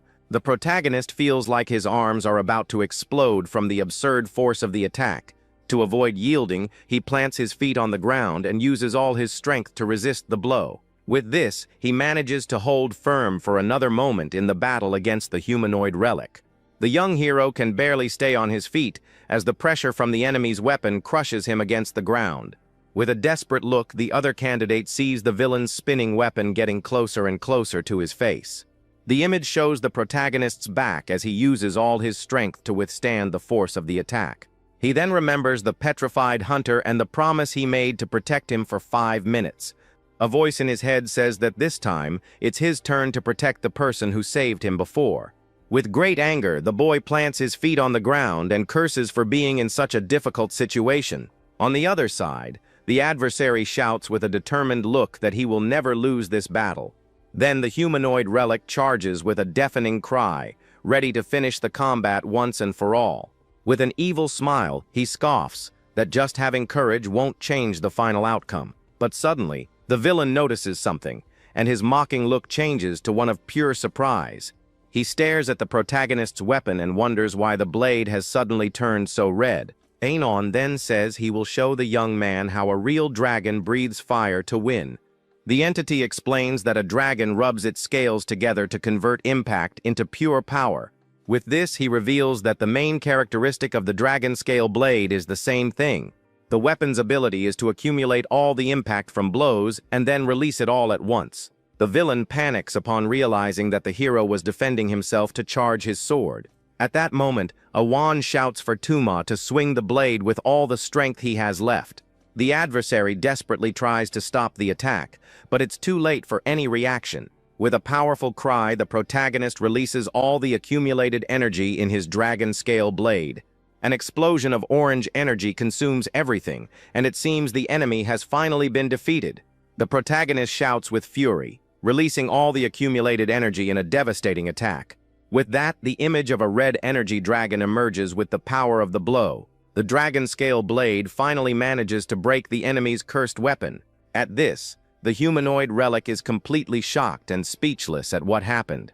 He tries to push the weapon back but can't contain the absurd force of the young man's attack. The pressure is so great that he screams in pain, feeling like his arms are about to explode. Then the blow hits him squarely, and the humanoid relic is thrown far away with violence. The boy plants his feet on the ground as the power of the attack continues to advance without stopping for a second. A huge wave of orange energy advances like a hurricane, destroying everything in its path. With his imperial fury, the hero finally manages to defeat the enemy and complete his mission. With his dragon-scale blade, he unleashes a devastating explosive attack. The adversary cries out in pain as they're hit head on by the power. Thrown far away by the impact, the opponent has no chance to fight back. Then, the protagonist prepares a reverse counter attack to finish the fight. The enemy hits the ground hard, completely defeated by the blow. Upside down, he coughs a little, showing the damage was severe. And so, our hero stands victorious with the other guy down on the grass. Out of breath, he thinks about his dragon sword's special ability. It can store the impact of blows and release all the energy at once. The power is so strong that his bones would have turned to dust without Pleroma's reinforcement. Suddenly, footsteps are heard, and our hero calls out the fallen rival's name. He approaches and demands that an anthem tell him everything he knows about Basilisk. The guy on the ground thinks it's absurd and asks why he would tell him anything. Besides, he says Basilisk are his comrades, and he would never betray them. A girl with horns gets furious hearing this and yells at the enemy. At that moment, a purple crack appears on the protagonist's face, and he gets startled. A spirit appears, saying that time is up, and it will give him a piece of information as a gift. The entity reveals that Basilisk already knows Tio has become an artifact and will come after her. Then, a dark memory of vengeance takes over our hero's thoughts. He's in shock with the revelation as the purple energy surrounds him.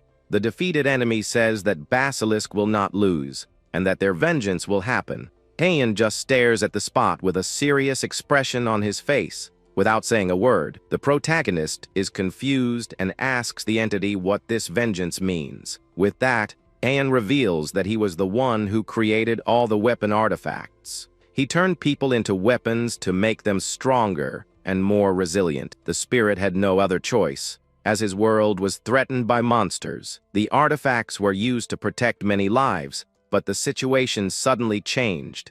Their civilization found a way to banish all the monsters to another dimension. And after the monsters disappeared, Heian and the weapons were discarded in this hole. Our hero is shocked by the story and thinks it's all very cruel. Then he asks Heian if, because of that, he also dislikes those people. Heian doesn't answer and just kneels, touching the remains of Ananthem's artifact.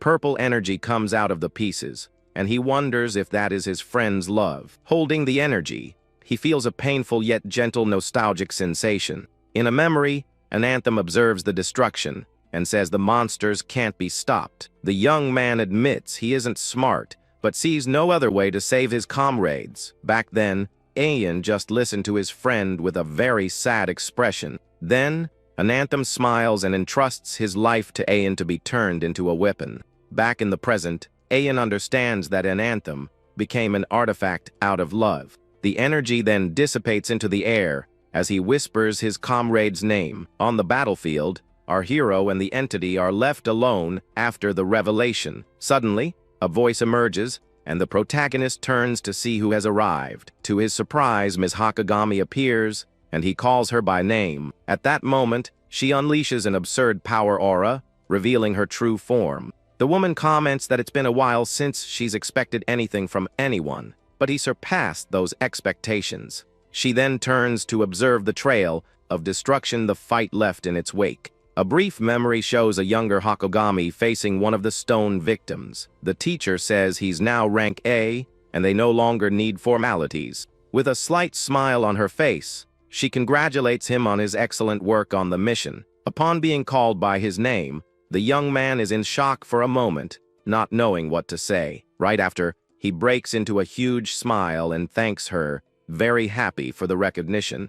Seeing the boy's condition, the woman helps him up, asking him to lean on her. Meanwhile, in a dungeon, a warrior complains to his master about the change. He's reporting to Master Basilisk, who is in front of monster statues. Suddenly, the statues begin to crumble and turn into a sea of red flowers. The master apologizes and says he was just cleaning up the new home for all of them. He explains that the old dungeon became too small and that now their numbers will grow. Then the subordinate informs him that Ayan has also become an artifact. The villain is pleased with the news and says it's wonderful that Ayan is one of them. Finally, Basilisk reveals that he will use the old dungeon as a test for a nation. A boy with purple hair understands the reason for that giant rift in the planet's sky.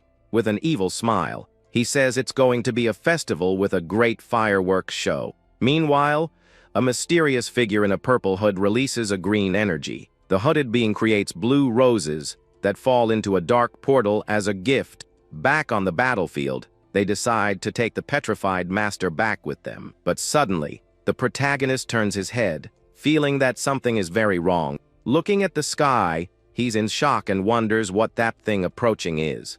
A gigantic and dark dungeon begins to descend from the heavens towards them. The young man realizes that the visible part alone is 20 times larger than the dragon ruins. The teacher explains that the size of the rift and the ruin indicate the danger level. She says it's a national level threat but asks them to remain calm because that person is with them. At that moment, an explosion of golden light happens in the sky and obliterates the dungeon. A blonde guy appears upside down in the air, complaining and asking for a break. He laments that the treasure disappeared, even after he searched everywhere for it. Our hero and Ayan are shocked, seeing the giant dungeon turn into little pieces.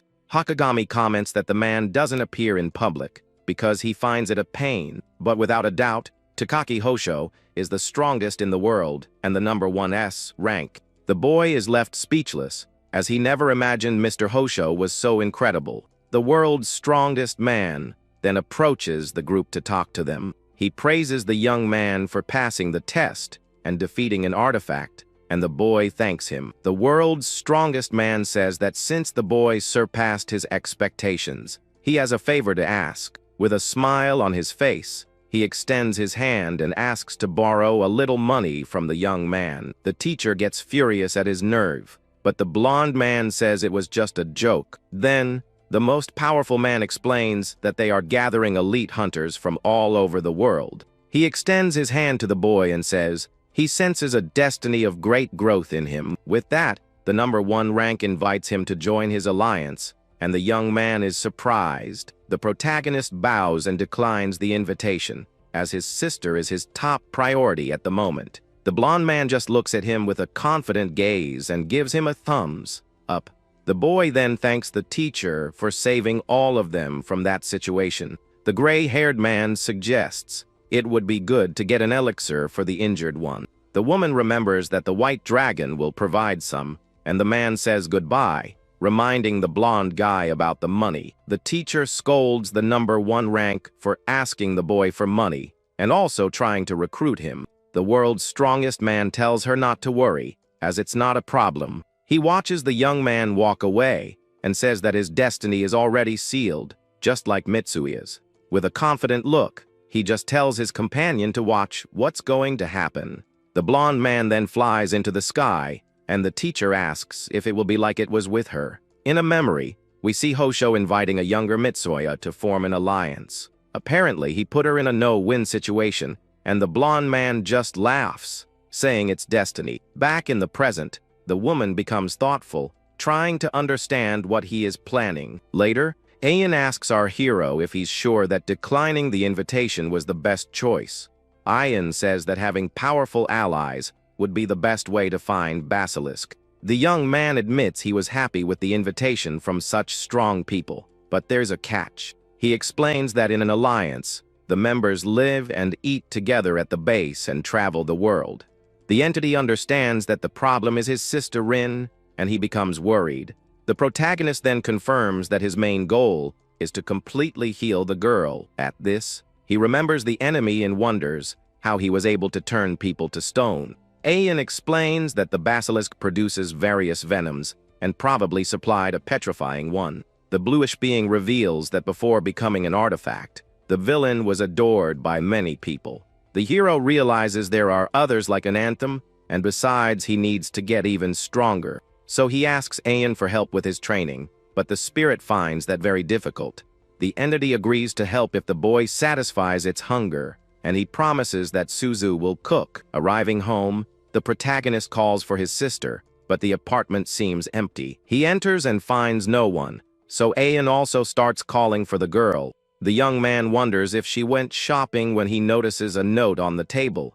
The note says that Suzu was invited to Toyota Mare's clan and will make her debut as a hunter. The hero becomes furious and curses the blonde king of debt, asking Ayan to track Suzu. Ayan complains about being treated like a dog, but accepts the mission and prepares to fly for love. Following the trail, they arrive at some ruins, and the protagonist wonders if she is there. Arriving there, the young man spots a blonde woman standing in front of the ruins entrance. The woman smiles and compliments Rin-chan, saying she mastered the weapon she was given very quickly. The protagonist arrives and asks where Rin is, and the woman says she's in a dungeon. Angrily, the young man questions why she got involved with his younger sister. The woman then reveals with a smile that she did it, so he would join the alliance. The hero becomes furious with her answer and summons his bladeless sword. Using his steel cutting ability, he rushes forward to attack the opponent. Next,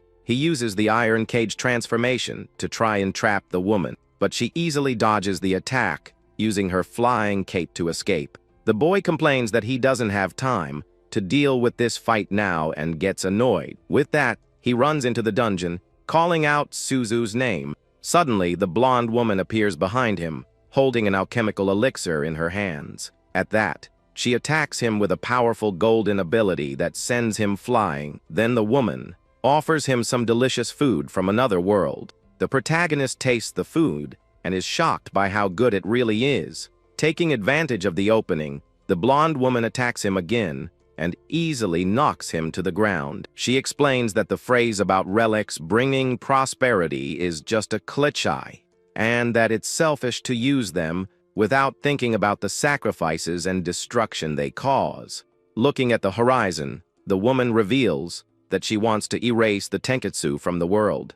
With a serious expression, she states that her true goal is to save the world. The young man is shocked, wondering if she really has such a grand plan. However, the landscape shows that the path to this will be very difficult. The protagonist tells the blonde man that he isn't such an admirable person. He continues, saying that even with great power, if he had to choose between the world or Suzu, the young man states with certainty that he would choose his sister without a second thought.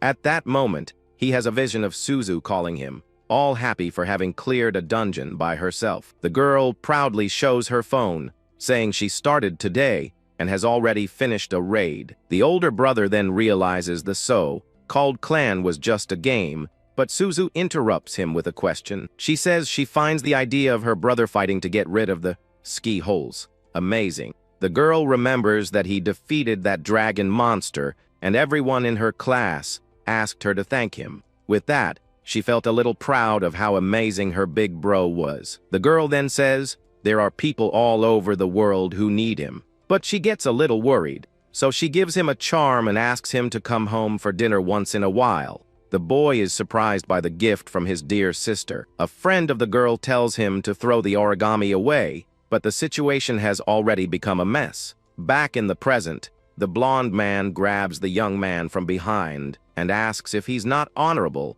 just for putting his sister first. He continues, saying that this is more than enough, leaving our protagonist very confused. The light-haired man explains that from the beginning, his alliance has always been a group of people like that. Everyone there does their best to protect what they love most, and he believes that this will naturally lead to the salvation of the entire world. With his hand extended, the leader asks one last time if the young man will join his alliance. Then our hero firmly holds the object in his hand and gives the man a determined smile. The boy shakes the blonde man's hand and says he's looking forward to working with him. With that, we see a happy image of the protagonist and his sister celebrating. The group leader gives a satisfied smile and says the case is closed. However, one of the members complains about the blonde man attacking him out of nowhere, and he apologizes. Then the man with glasses tells the boy not to worry, as a clone of his will protect his sister. Our hero is very relieved and happy to know that the girl will be safe. At that moment, he takes the opportunity to scold Suzu for following others so easily. The leader then informs the rookie that he will be working with Mitsuya's team. He explains that people with strange arms are appearing, and their mission is to stop them. With a sinister smile, we see the face of one of these new and powerful enemies. The protagonist realizes that he can't stay the way he is now. With his eyes shining, he shouts that he will get stronger and accepts the task. But the blonde man interrupts him and invites him to train with him for just one night. The boy stands still, waiting to hear what the man has to say. With a confident smile, he promises that he will make the young man 3 times stronger. He repeats the invitation for the young man to train with him during the night, and he reinforces that in this dungeon, he will make him 3 times stronger than he is now. Our hero replies that this was exactly what he was waiting for. He remembers his past fights, and how he doesn't want to be left behind again. Then, with his eyes glowing, the boy shouts that he's in the leader's hands. However, the man with sunglasses interrupts the blonde man and asks why he is there. He says the rookie will join his team and that he himself will handle the training. But the alliance leader refuses, stating that he was the one who recruited the boy first. Watching the argument, the protagonist's sister is a bit lost, not understanding the situation. So, the girl suggests that they both train him together, and they stop to think about the idea. The one with glasses says it's possible if the boy stops eating, sleeping, and resting. The blonde man worries that this is too much, but the other suggests using 100 recovery potions. With scary smiles on their faces, the two look at the young man and call him to start. Completely terrified, our hero asks them to take it easy on the training. From afar, his sister raises her arms and shouts words of encouragement to him. The scene changes to a large mansion, where the arrival of a new member is being discussed. Inside the house, a white-haired young man is happy that the team will finally have 4 people. He comments that the rookie is an A rank who passed the exam with Mr. Hakagami as the proctor. Upon hearing this, his red-haired partner named Injo Ryuga becomes visibly irritated. The white-haired one, Enraku Mikuto, continues, saying that the boy's ability is S level. The redhead then becomes enraged and asks if Mikuto is saying the rookie is stronger than him. Seeing his friend's reaction, the white-haired boy is scared to bits. Injo lunges at his colleague, shouting that he would have passed that exam easily too. While holding Mikuto, he is informed that the new member has already arrived. The Hothead then says he'll teach him, who's boss, and runs off shouting for the rookie. The story continues with a boy suffering in a chair, while his new companions watch him. From his expression, the boy seems to be in a lot of pain and is completely out of it. With that, The observing duo comments that it looks like he has already learned something. Then the group leader approaches and introduces the rookie named Tuma Kuragain, asking them to take care of him. Even all broken, the boy manages to stutter, "Nice to meet you," to the team. The man with glasses then explains that to help, he injected a bunch of potions directly into the boy's veins. The duo gets even more scared, wondering what they did to the poor guy for him to need that. Shortly after, the boss says he's been called for another mission and that the team should take the rookie on today's mission. The redhead complains, wanting to go along, but the leader says he's not a babysitter and tells them to work together. After giving the orders, the man with glasses disappears in a flash of light, leaving the three behind. The red-haired boy gets really annoyed with his superior, even though he's only an A rank. At that moment, he turns to Kuragain and calls him Ragdoll, to command respect. The rookie gets a little nervous and repeats the offensive nickname he just got. The veteran then makes it clear that the boy is a weak rank while he is a powerful S rank. He approaches the seated boy and asks if he understands the power hierarchy there. Shouting in the rookie's face, he tells the poor guy to engrave it in his soul that he's lower on the food chain. But the mood is cut by the white-haired girl, who cheerfully introduces herself as Mikuto and Raku. The girl starts talking super fast about a dungeon and asks Kuragain to just call her Mikuto. Shortly after, she becomes fascinated by the boy's relic and asks if she can register it in the database. The redhead gets annoyed for being completely ignored and yells at the rookie, who denies the accusation. The veteran grabs the rookie by the collar and yells at him not to get cocky, because he's the top dog here. The black-haired boy calmly agrees, saying that's the reality. After all, the redhead finds the rookie's reaction dull and decides to start the mission, telling him to just watch. As they walk, the spirit comments that the group is interesting and that it feels their club. The bluish entity then says that this isn't true and that there's more going on there. She explains that the red-haired boy has a love sense similar to Tuma's. The trio arrives at a giant structure, and the protagonist asks if the mission is to clear abandoned dungeons. The girl confirms, saying that at first she thought so too, but the job is very important. She explains that if a dungeon is left alone for too long, it can collapse and turn into a disaster. The reason this happens is very simple. The clearing difficulty is too high for normal adventurers. We see an example of this with a group of adventurers facing powerful monsters inside a portal. A group of sextuplets celebrates their victory, boasting about their incredible teamwork. But the joy is short-lived as even stronger monsters emerge from the shadows to attack them. The A-rank group panics upon seeing that their powerful relic weapons don't even leave a scratch. Desperate, they scream as a giant creature advances to finish them all off at once. Suddenly, a flaming slash intercepts the monster, preventing it from attacking the adventurers. The group of brothers is left jaw-dropped, not understanding what just saved them from being eliminated. It was the redhead who saved them, and now he tells that low-level trash to go home and get a job. Alone, he faces the entire horde of monsters, leaving the A-rank group completely terrified. The veteran then prepares to use his strongest technique, the sword of the absolute victor. With his flaming sword, the redhead launches a powerful slash that completely destroys the monster. Seeing the S-rank's absurd power, the group of adventurers that was saved flees from there completely terrified. The rookie is impressed with the strength of his new teammate and praises him. The girl then explains that the relic's name is Purgatory Masamune and compares it to the leader's. The veteran says his technique is quite simple as the monster pieces fall burning around him. He then gives a smug smile and boasts that despite being simple, his ability is very powerful. But the fight isn't over yet, and another creature attacks, firing several energy balls towards the redhead. The red-haired boy easily dodges the attacks and calls them useless with an air of superiority.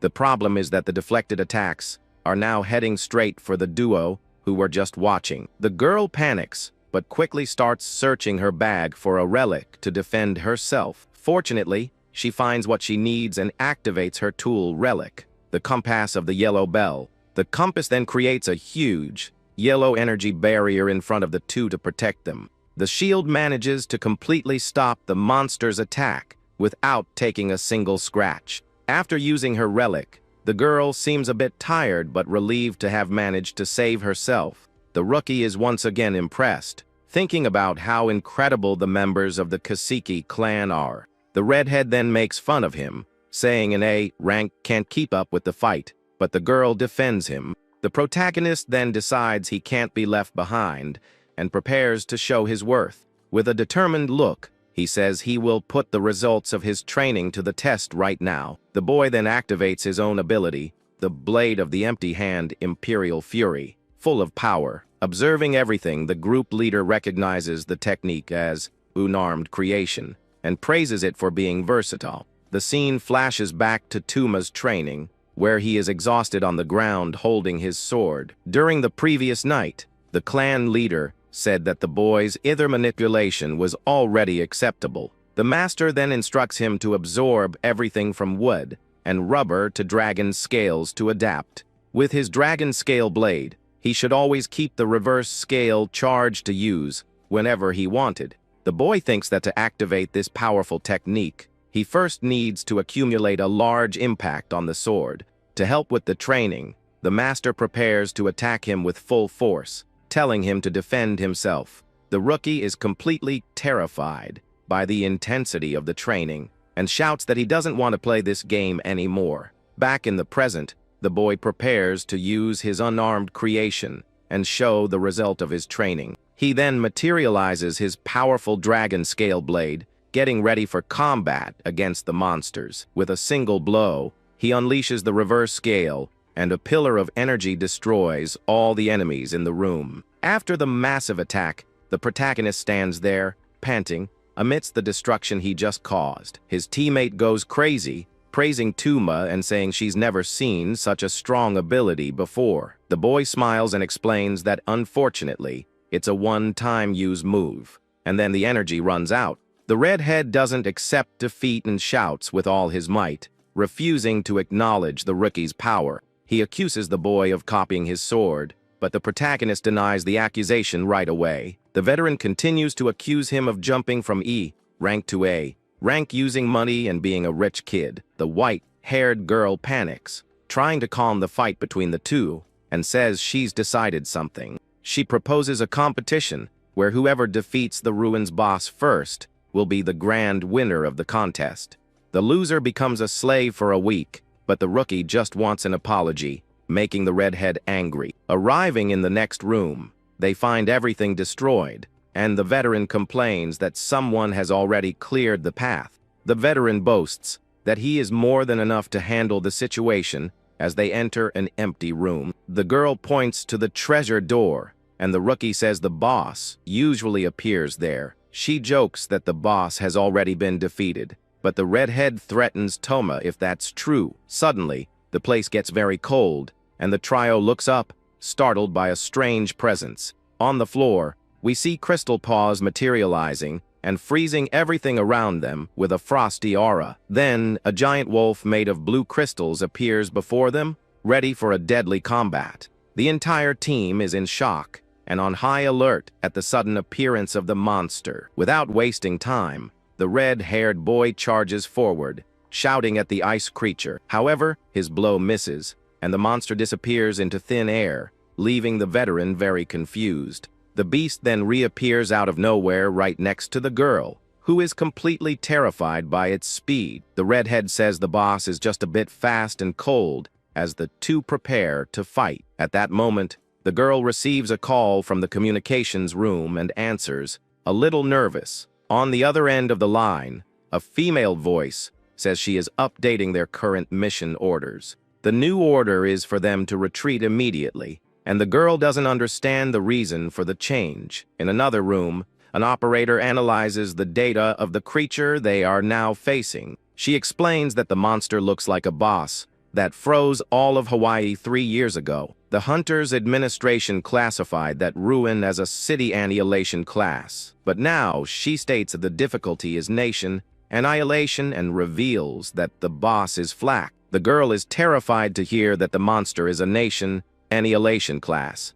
The voice finishes by saying that the leader has been called, and again orders them to retreat immediately. Even with the order to retreat being repeated, the two boys prepare to face the monster. The veteran gives a smug smile and says he won't retreat because that thing is his prey. He boasts that is an S rank. He doesn't need to borrow his leader's strength to win. Pushing his partner aside, the red-haired boy advances alone to attack. The huge crystal creature then faces the duo, preparing to retaliate with full force. With a powerful blow from its paws, the beast easily throws both adventurers far away. The impact is devastating, and the two boys cry out in pain as they are thrown through the air. Lying on the ground, both are injured and beginning to freeze due to the monster's power. The girl is left alone in the icy mist, observing her friend's desperate situation. She screams in panic, not quite understanding what just happened and how the fight turned so quickly. Lying on the ground, the only thing on the girl's mind is the retreat order she received. The ice wolf then slowly approaches her, preparing to deliver the final blow to the team. But before it attacks, the two boys get up and defend her with their swords drawn. The beast then faces the trio, who are now reunited, with the girl still on the ground. The rookie realizes that the monster's speed is comparable to his leader's lightning speed. Even injured, the redhead says the cold he's feeling is nice and refreshing for him. The girl gets up and thanks them both for their help, telling them to retreat from the fight now. The veteran completely ignores her and shouts, asking her to get ready and provide cover in the battle. She panics and starts running while throwing everything out of her bag, looking for something useful. The protagonist then tells his rival that it's not the time to settle scores and that they need to cooperate. The redhead refuses to cooperate and calls the rookie a tattered rag, while the boy says it's not the time for that. With a determined look, he states that his rank will never go up if he can't defeat a monster like this. Then the veteran shouts with all his might that he will be the next number 1S rank hunter in the world. With his flaming sword, he unleashes a devastating attack that covers the entire room with his firepower. But the creature easily dodges, and the girl yells that the blow didn't even come close to hitting the target. The redhead gives a confident smile and says it doesn't matter because his plan will work anyway. He explains that it makes no difference how fast the monster runs if he burns the whole room. So he sets the entire place on fire, so there's no escape route for the creature. The girl complains about the intense heat, and the hothead tells her to deal with it if she has a problem. The protagonist thinks the idea is crazy and realizes they need something faster than the monster. Then he draws his bladeless weapon, and decides it's time to use his new secret ability. In a memory, his master watches as he unsuccessfully tries to create a water blade. The boy admits it's very difficult to understand the core of a formless target like water. The leader then orders him to master the technique by morning to gain a special blade body. Back in the present, the rookie concentrates and remembers the training to activate his power. A yellow electrical energy surrounds him as he tries to control the immense power flowing through him. He struggles to grasp the core of the energy and finally mold it into the shape of a sword. With clenched teeth and glowing eyes, he fights to keep the energy under control. Then he finally succeeds and unleashes his unarmed creation technique with absurd power. With his willpower, he finishes the process of grabbing the core and transforming it into a blade. With great effort, he finally manages to hold the energy and keep it stable in his hands. Then the rookie unleashes the unarmed creation thunder blade and attacks the crystal creature. With a look full of determination, he wields his new lightning blade, ready for combat. The veteran is completely shocked by the power the rookie has just demonstrated. Then an aura of golden lightning covers the boy's entire body,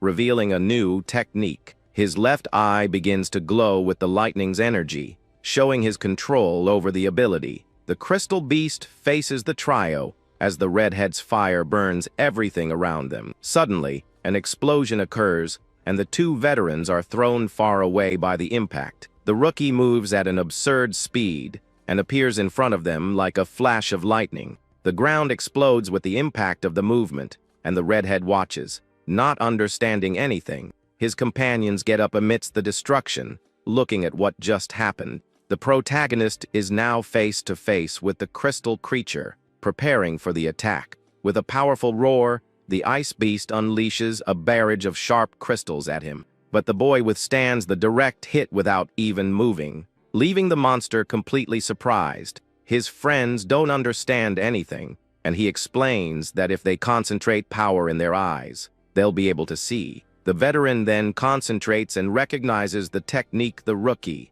is using at that moment. He yells that it's Mr. Hakogami's wild dance of the lightning cloak. In a memory, the master says he managed to turn Taurus's lightning into an easy-to-use sword. With that, he offers to teach him his special technique, the wild dance of the lightning cloak. The ability works by manipulating the bioelectricity of the muscles and electromagnetic force. The master explains that this is a short, range high-speed movement technique. With that, the crystal beast roars in anger and prepares to attack the group with full force. It then fires a powerful ice attack from its mouth to try and hit them. His companions have to jump and dodge the various ice spikes sprouting from the ground. Using his speed, the protagonist and his clones easily evade the beast's attacks. Finally, he manages to get close enough and comes face to face with the giant monster. Planting his feet on the ground, the boy prepares to unleash the true power of his new ability. He reveals that the true value of the technique is not evasion, but something else. With a determined look, he says that the technique's power is to pierce the enemy like lightning.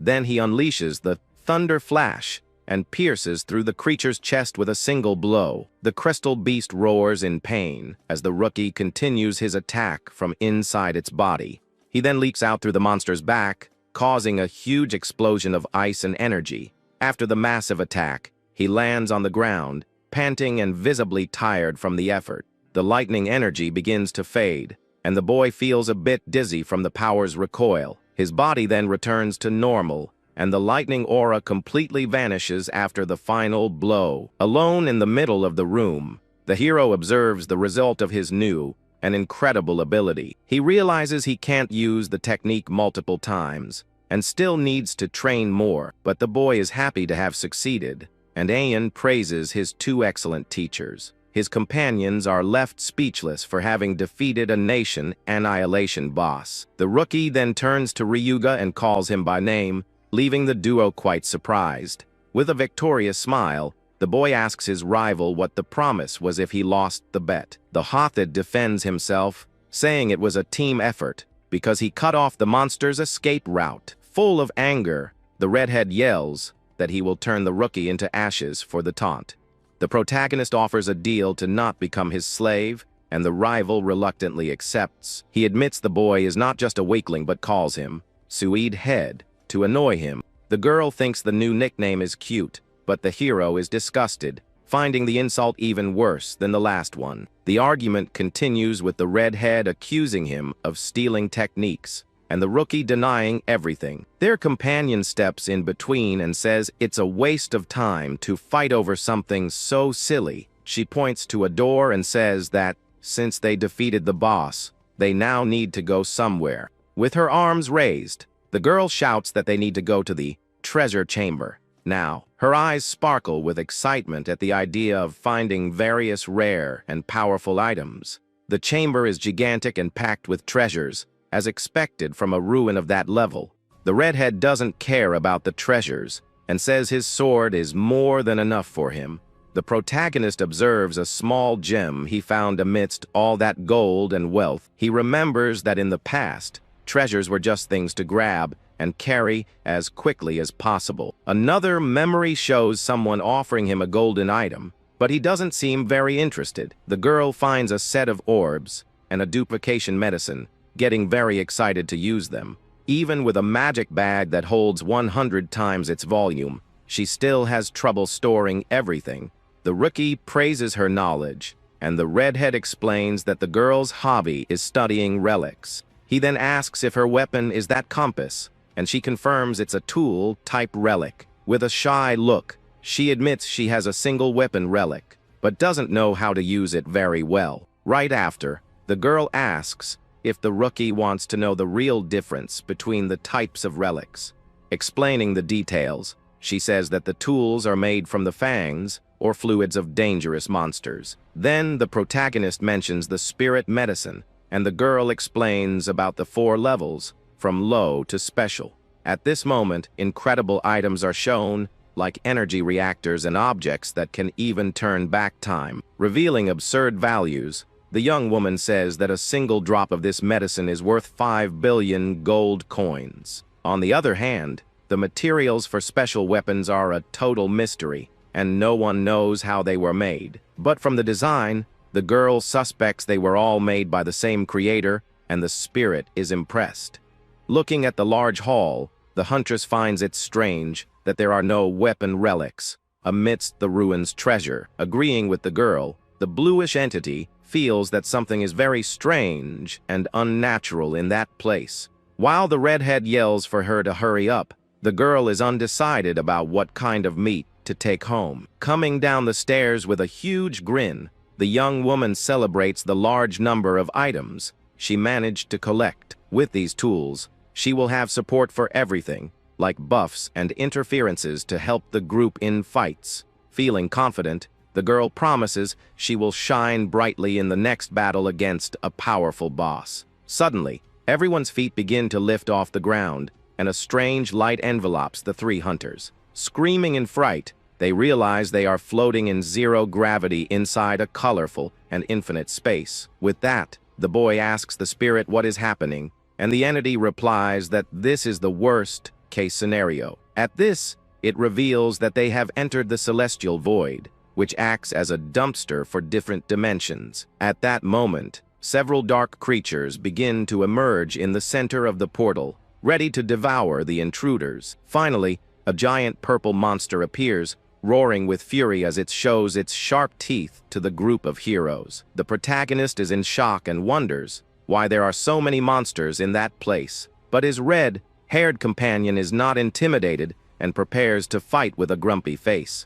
He says they just have to defeat them all, but the rookie yells that they can't fight without their feet on the ground. With that, the girl panics and desperately screams for someone to do something quickly. The Hothead then tries to attack the enemies, even while floating in the void of that strange place. Seeing the difficulty, the hero realizes they are completely useless in that situation without footing. The redhead then yells at his companion to use her relics and asks if she's only good for running away. With her eyes spinning, the girl gets terrified and throws the responsibility back onto the 2 boys. At that moment, the veteran complains that the situation is very boring and annoying for him. He then uses his friend for support and kicks her down towards the horde of monsters. The girl screams in terror as she is thrown towards a yellow light and the creatures.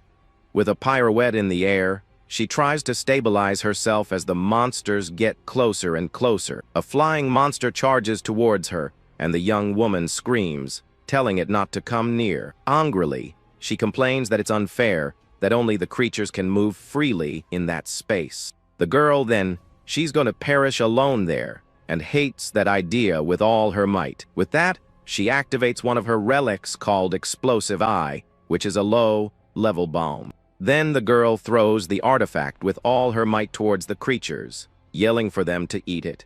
The bomb hits one of the monster's head on and begins to glow intensely before exploding. A large fiery explosion occurs and completely destroys the creature that was hit. But from the smoke emerges an even larger monster that seems to have taken no damage from the attack. The redhead says the attack didn't work, but the rookie tells him to take a closer look at the result. With that, the giant creature stares at the small bomb that survived and continues to float in the air. Then the artifact begins to split and multiply into several other identical spheres. At this, the bombs multiply faster and faster, filling the space with dozens of them. Thus, all the creatures are surrounded by a cloud of bombs ready to detonate at any moment. Each of the artifacts trembles a little as it prepares for the big mass explosion. The girl reveals that she used a duplication medicine to multiply the objects efficiently. Then a chain explosion occurs and destroys all the monsters with devastating force. The trio is thrown back by the impact, and the protagonist praises his friend's incredible strategy. With the enemies out of the picture, Ayan draws the boy's attention to something important on the horizon. The spirit points to a large floating ruin and says that going there is their best option. It explains that from there, they might be able to return home, just like with the White Dragon's ruins. The young hero wonders how they will get there, and Ayan grabs one of the remaining bombs to help. Using the explosion as a boost, the trio is launched with full force towards the ruin while screaming in fright. Getting closer, they realize that the entire structure is covered in red, sinister flowers. After the fall, the redhead complains that he almost passed on, and the rookie is grateful to feel gravity again. Then Ayan reveals that their objective is the treasure chamber, and the boy doesn't understand why. The entity explains that the treasure chamber can generate a portal for them to return to their world, but it warns them not to defeat the boss, or the dungeon will disappear, and the hero agrees with the plan. The boy finds it strange that there are no monsters in their path, but two creatures are already waiting for them in the hall. With his eyes wide, our hero stares at the scene, shocked by what he's seeing. Two giant red creatures are standing in the hall, covered in sinister purple flames. The redhead then asks what the plan is, but the rookie ignores him and runs towards the monsters. Without any fear, the boy touches one of the beasts to better understand the situation. At that moment, he realizes that it's actually a monster that was petrified by someone. Looking to the side, the hero sees that there are several other stone monsters lined up. Suddenly, a purple dagger appears, and the boy wonders if this is the work of a basilisk. Red flower petals begin to float through the air, making the atmosphere even more tense. The stone statues then begin to tremble and merge, forming a new creature. A giant monster appears, but the redhead says that now that he has ground to stand on, he's not afraid of anything. The girl agrees with a mischievous smile and tells the two boys to take care of the enemy. With a snap of her fingers, she activates one of her relics to escape the fight that's about to start. In the blink of an eye, the young woman disappears, leaving her two companions behind, confused. But the escape doesn't work, and the girl screams in terror as she's chased by another monster. Meanwhile, the two boys are enveloped in a blue light and suddenly vanish from the spot. They then appear in a huge hall full of white pillars, with the floor covered in water. The duo is lost, not understanding the change of scenery, and they wonder where their friend is. A mysterious voice says they can move from room to room, and the two look up. A white-haired guy then appears and welcomes them to the celestial hole. The redhead becomes furious and yells, asking what the stranger did to their companion. The villain says the girl was left behind, and by now has probably become monster bait. And indeed, we see the girl running desperately from two enormous beasts chasing her. With this, the redhead becomes furious with the enemy and prepares to attack him with everything he's got. But the protagonist stops him, telling him to calm down because that guy isn't human. The boy explains that he's just like an anthem, a relic that has gained a physical body. Our hero faces him with a serious look, understanding the gravity of the situation. The Hothead doesn't care and says it doesn't matter what he is, because he will defeat him. The enemy laughs at the comparison and asks not to be grouped with that idiot who stopped thinking. With that, he tells the humans to leave their relics and disappear as he reveals his golden wings. Ayan then warns our hero to be careful with the relic called a Karis. The spirit explains that those wings are blades and allow for high-speed flight. The villain then turns his back and reveals that he also has a golden sword. With a confident smile, he draws his weapon and prepares to start the fight. A memory of a gluttonous enemy flashes through the protagonist's mind, who notices the villain's mistake. Seeing the boy's reaction, the enemy recognizes him as the one who cleared the White Dragon's ruins. He comments that it's much faster to simply take the relics from humans by force. Our hero then tells his partner that this guy isn't as strong as he seems. The redhead agrees and calls the enemy an idiot for not knowing a basic rule about the weapons. He explains that the powers of the relics will cancel each other out, making them much weaker. The villain just smiles and throws his sword into the air, questioning their theory, the villain finds humans inconvenient and unleashes a curse explosion to attack. With that, a huge fiery explosion occurs and throws both heroes far away with the impact. The duo screams from the force of the attack and tries to protect themselves as best as they can. Then the enemy catches his flaming sword in the air and praises his opponent's courage. The boys are shocked because not even Hakagami can use two relics at once. Ayan explains that one relic using another is something completely new and unpredictable. The protagonist admits the villain is strong, but he is also trained and become more powerful.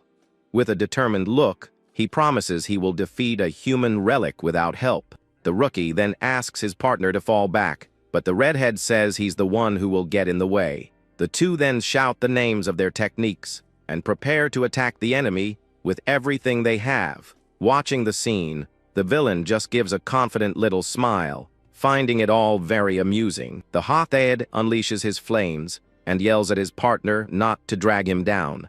Our hero doesn't fall behind either and creates his powerful Vajra blade for the battle. But the veteran uses his back as a springboard to be able to fight alone. He yells that he had already told his partner to fall back and shoves him aside with the blow. Alone in front of the villain, the redhead tells him to go back to where their friend is. Then the boy charges forward with full force and unleashes his powerful furious hellfire slash on the enemy. With a wild smile on his face, he commands the attack to explode and spread across the entire field. Next, he uses the roaring flame eruption, creating a huge pillar of fire. The attack hits the villain head on, but he seems to emerge completely unscathed from the flames. The villain passes through the pillar of fire without a scratch, leaving the redhead completely shocked. With a smile on his face, he asks if the boy is satisfied with the attack's result. The hothead screams in anger for not even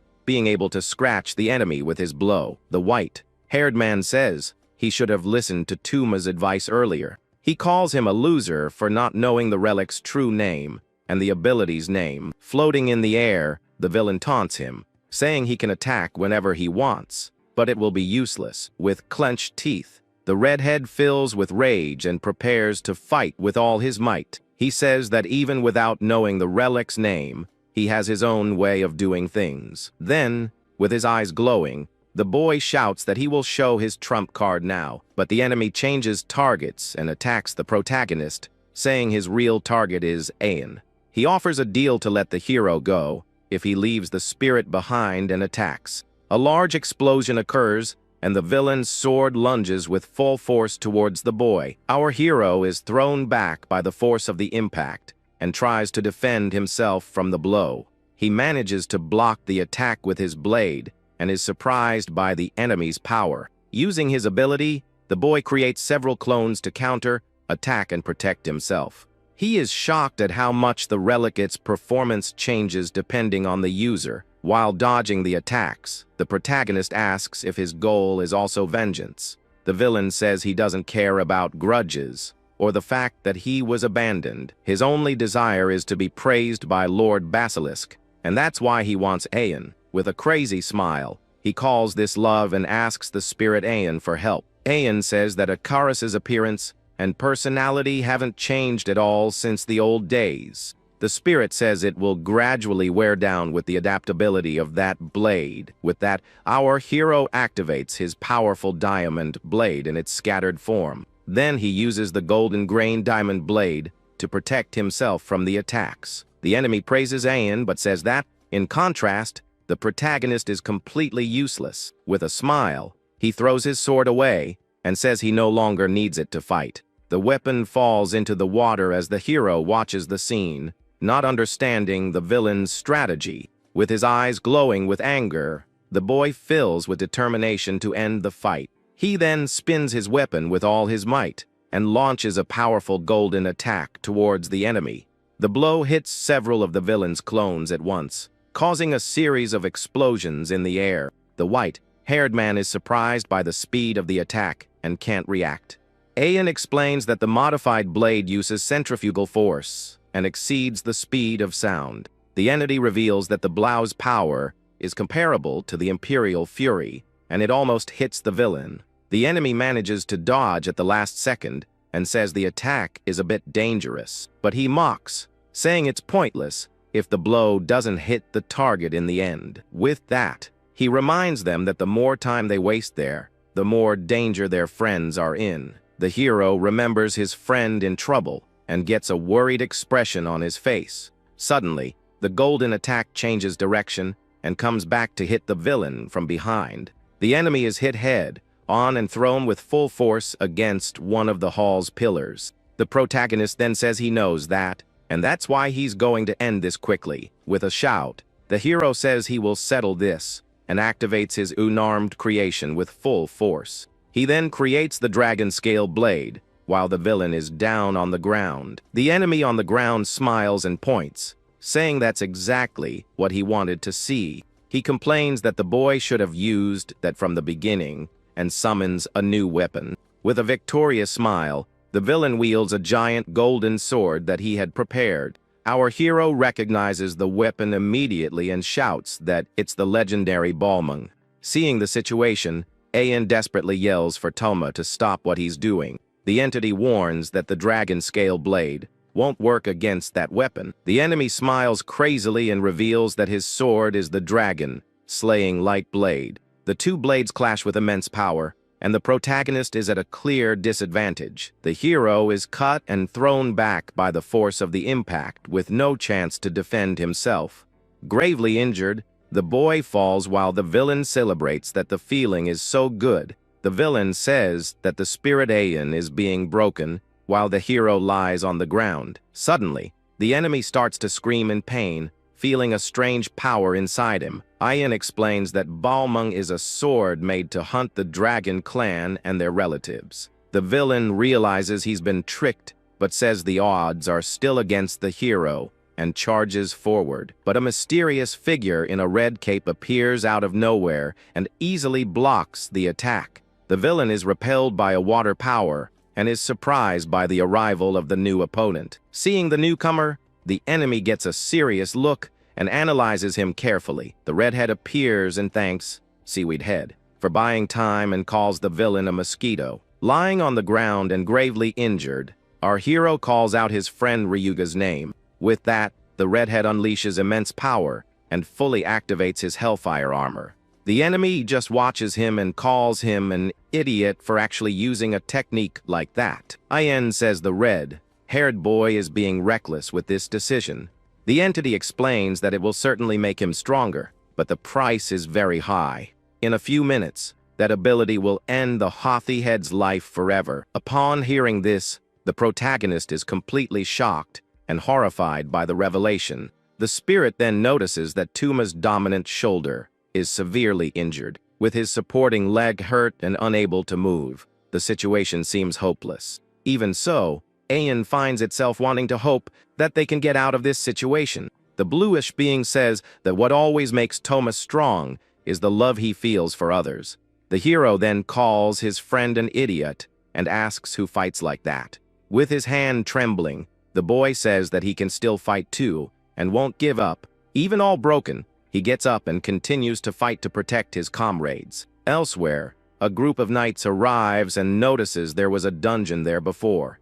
Looking at the destruction, they wonder what happened and where it went. The group's leader gives his subordinate a frightening look, who is scared to bits. The knight explains that they were sucked in by a celestial hole that appeared out of nowhere. The man with glasses is worried about the situation and whispers the word, "Knights." In the celestial void, the leader says it's too early for Tuma and the others to be there. The leader says he has no other choice and will have to force open the celestial hole. Suddenly, his phone rings and he sees it's a call from Kyoki-san. Kyoki asks Koya not to do anything because Tumo and the others can get out on their own. Koya then questions if he knows this because of his power to read fate. The young man explains that this is a divergence point of destiny, and Koya is confused. He says that if Koya helps, everything will be resolved, but it will hinder their growth. The leader gets stressed and asks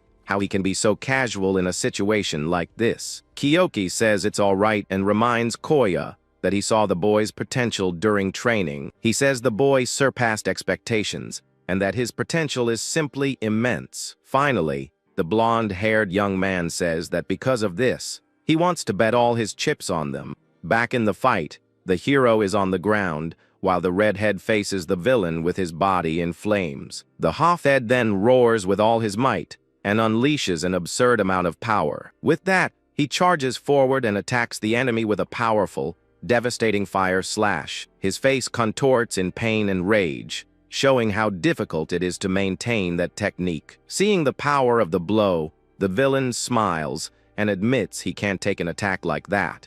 So he jumps back and easily dodges the red-haired boy's charge. The Hafed's hand begins to burn, and he screams in pain from his ability's recoil. The villain taunts him, saying it's impossible to use a relic without knowing its true name. The redhead ignores the warning and shouts the name, Katrambo, as he prepares to attack. He then launches himself in a vortex of fire towards the enemy, who is surprised by the attack. The redhead hits the villain with everything he has, but the enemy manages to defend himself with his arms. With a smile, the white-haired man says that those prepared to fall are the strongest. The enemy questions if it's worth defeating him, if the Hafed will also perish in the process. With clenched teeth, the red-haired boy tells the villain to shut up right now. In a memory, he promises he will surpass his master and become the number 1S rank hunter. With his eyes glowing with hatred, he yells that his life is worthless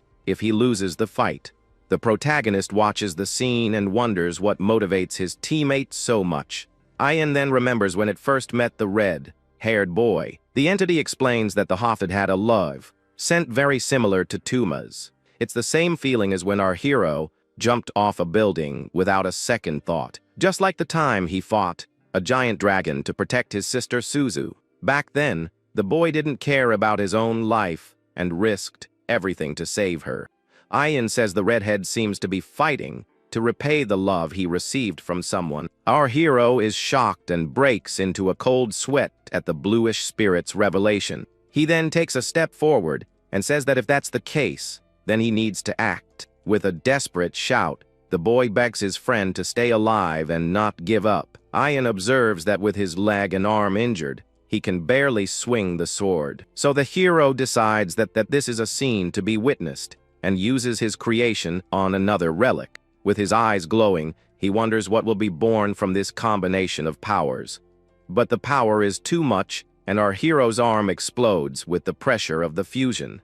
Ian observes that to connect with a relic, one must understand its heart and feelings. With his arm destroyed, our hero groans in pain on the ground after the power explosion. Suddenly, a relic's voice emerges and asks the boy not to come near it. He recognizes the voice as Gluttony's and is surprised, as he didn't expect this. The spirit then wonders if he has connected with the personality inside the black sword. Tired of everything, the relic complains that it can't stand being thrown away anymore and unleashes an explosion. In a memory, we see that the weapon was always treated as a disposable item by its owners, being used only as a balm and then abandoned. It filled with sadness and anger. The sword screams that it didn't ask to be used and begs to be left alone once and for all. The hero feels all the relic's pain, and his hand trembles as he grips it tightly. Ian wonders how Toma will manage to guide that broken soul with his love.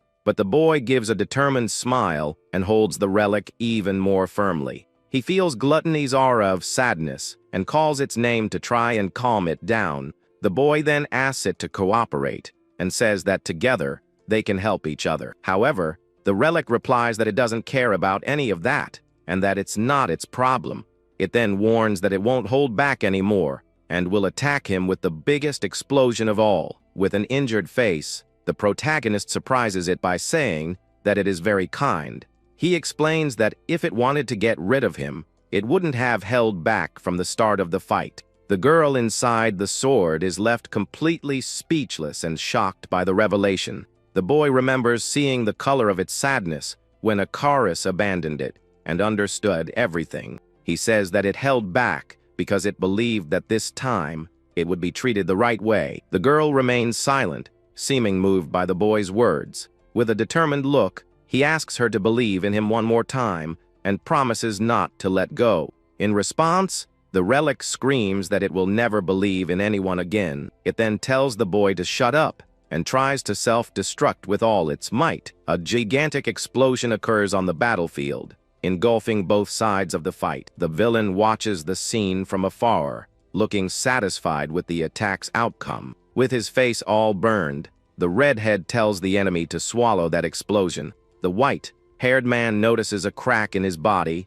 and admits it was a good hit, but the Hothid holds him from behind, screaming that he just needs one more hit to win. The villain mockingly praises him for sacrificing his own life for a single crack. He then crushes the attack and reveals that this body was a gift from Master Basilisk. With that, the red-haired boy screams in pain, being completely defeated by the enemy. The villain then says it doesn't matter, because Aeon will fix all the damage anyway. With a smile on his face, he prepares to use the spirit's power to heal himself. Holding the redhead, he realizes something is wrong and is a bit confused by the situation. A strange black smoke comes out of the explosion, and the enemy wonders what it is. Then our hero emerges from the smoke, holding the relic and saying he won't let it go. The girl calls him annoying and gross, but deep down, she accepts and tells him to do whatever he wants. With a serious and determined look, the boy simply thanks her for her trust.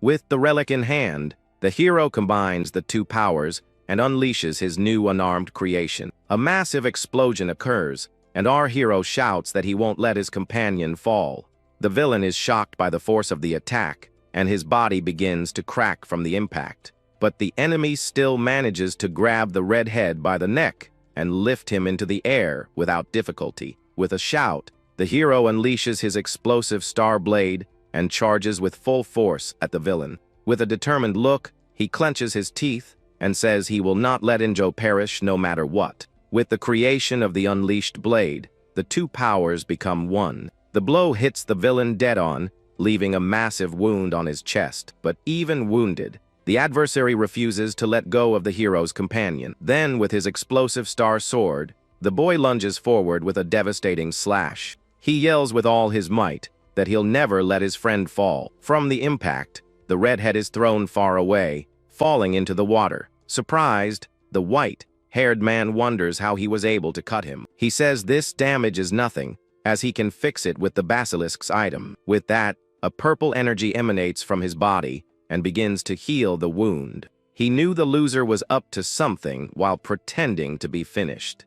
The villain then accuses the young man of using his partner as bait to land the final blow. The hero declares he's going to get Ryuga and yells that he will definitely defeat him. The opponent gives a wink and warns that he won't let his guard down again. He dives at high speed and asks what the boy will do, all beaten up like that. However, the protagonist is now holding a new, scythe-shaped weapon. With a serious look, he thanks the relic for telling him its true name. The relic's spirit appears behind the young man and tells him not to get the wrong idea. The girl simply explains that she hates the name the doctor made up for her. She says that now, with them together, the situation is a little better than before. The villain gets annoyed with the conversation and yells for them to stop mumbling now. The villain gets annoyed with the conversation and advances, shouting that he's getting angry. At that, the boy calls the relic's name, and his side is covered in flames. With that, he unleashes an explosive flash, spinning the weapon toward his opponent. The blow lands squarely on the enemy, who is thrown back, screaming in pain. As he falls, the white-haired man wonders about the sword and the name he heard. He then seems to remember something and is very surprised by the situation. The enemy remembers the relic Aeon, which is used by the protagonist, and he also recalls Brigitte, which the boy is using now. He says he's never heard of anything like this, and that it's cheating. With a look of anger, the opponent glares at the young man, who advances for a new strike. However, the boy is faster and strikes him, sending him flying into the sky. Then the hero prepares to continue the combo of non-stop attacks. He flies toward the enemy and lands another explosive blow. The boy says with a determined look that he won't let the guy get away. Thus, the young man continues the chase and the attacks, giving the other no chance. The white-haired man tries to defend himself and yells not to be underestimated. The scythe clashes against the golden sword in a powerful impact. The villain tries to calm down, thinking that they both have two weapons, so they're even. But he realizes that, in fact, the boy has the clear advantage in the fight, because the opponent can't block the gear with just one arm. The hero advances, creating several explosions around the enemy, who tries to defend himself with his giant sword. At that, the boy carefully observes the damage caused by his attack while focusing on the battle. Completely shocked, the villain breaks into a cold sweat, realizing the huge disadvantage of facing this power.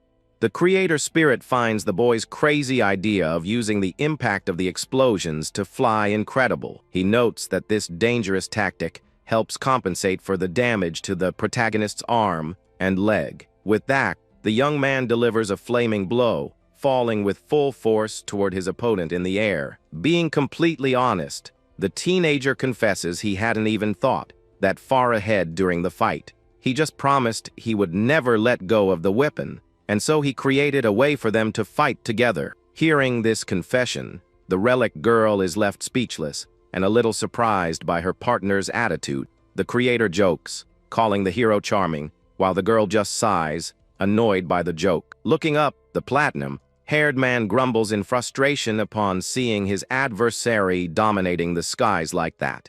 He finally understands that the boy is using the blasts as a boost to move so quickly, refusing to accept defeat. The enemy claims he can do that too and concentrates his energy in his wings. Then, he fires a gigantic beam of light, capable of cutting through the blue sky, straight in the young man's direction. Letting out a furious cry, the villain charges forward at high speed, holding his heavy golden blade. But the protagonist doesn't back down and concentrates intense flames on the tip of his scythe to counterattack. With a devastating explosion, the hero deflects the beam of light, creating a huge shockwave across the scene. Taking advantage of the dust, the platinum-haired man appears upside down, thinking he has finally caught his target. However, the boy was expecting this and quickly swings his weapon, generating another fiery flash. The blow hits the adversary's chest dead on, leaving him completely terrified by the speed. With the force of the impact, the platinum-haired man tries to block the explosive attack using his giant sword.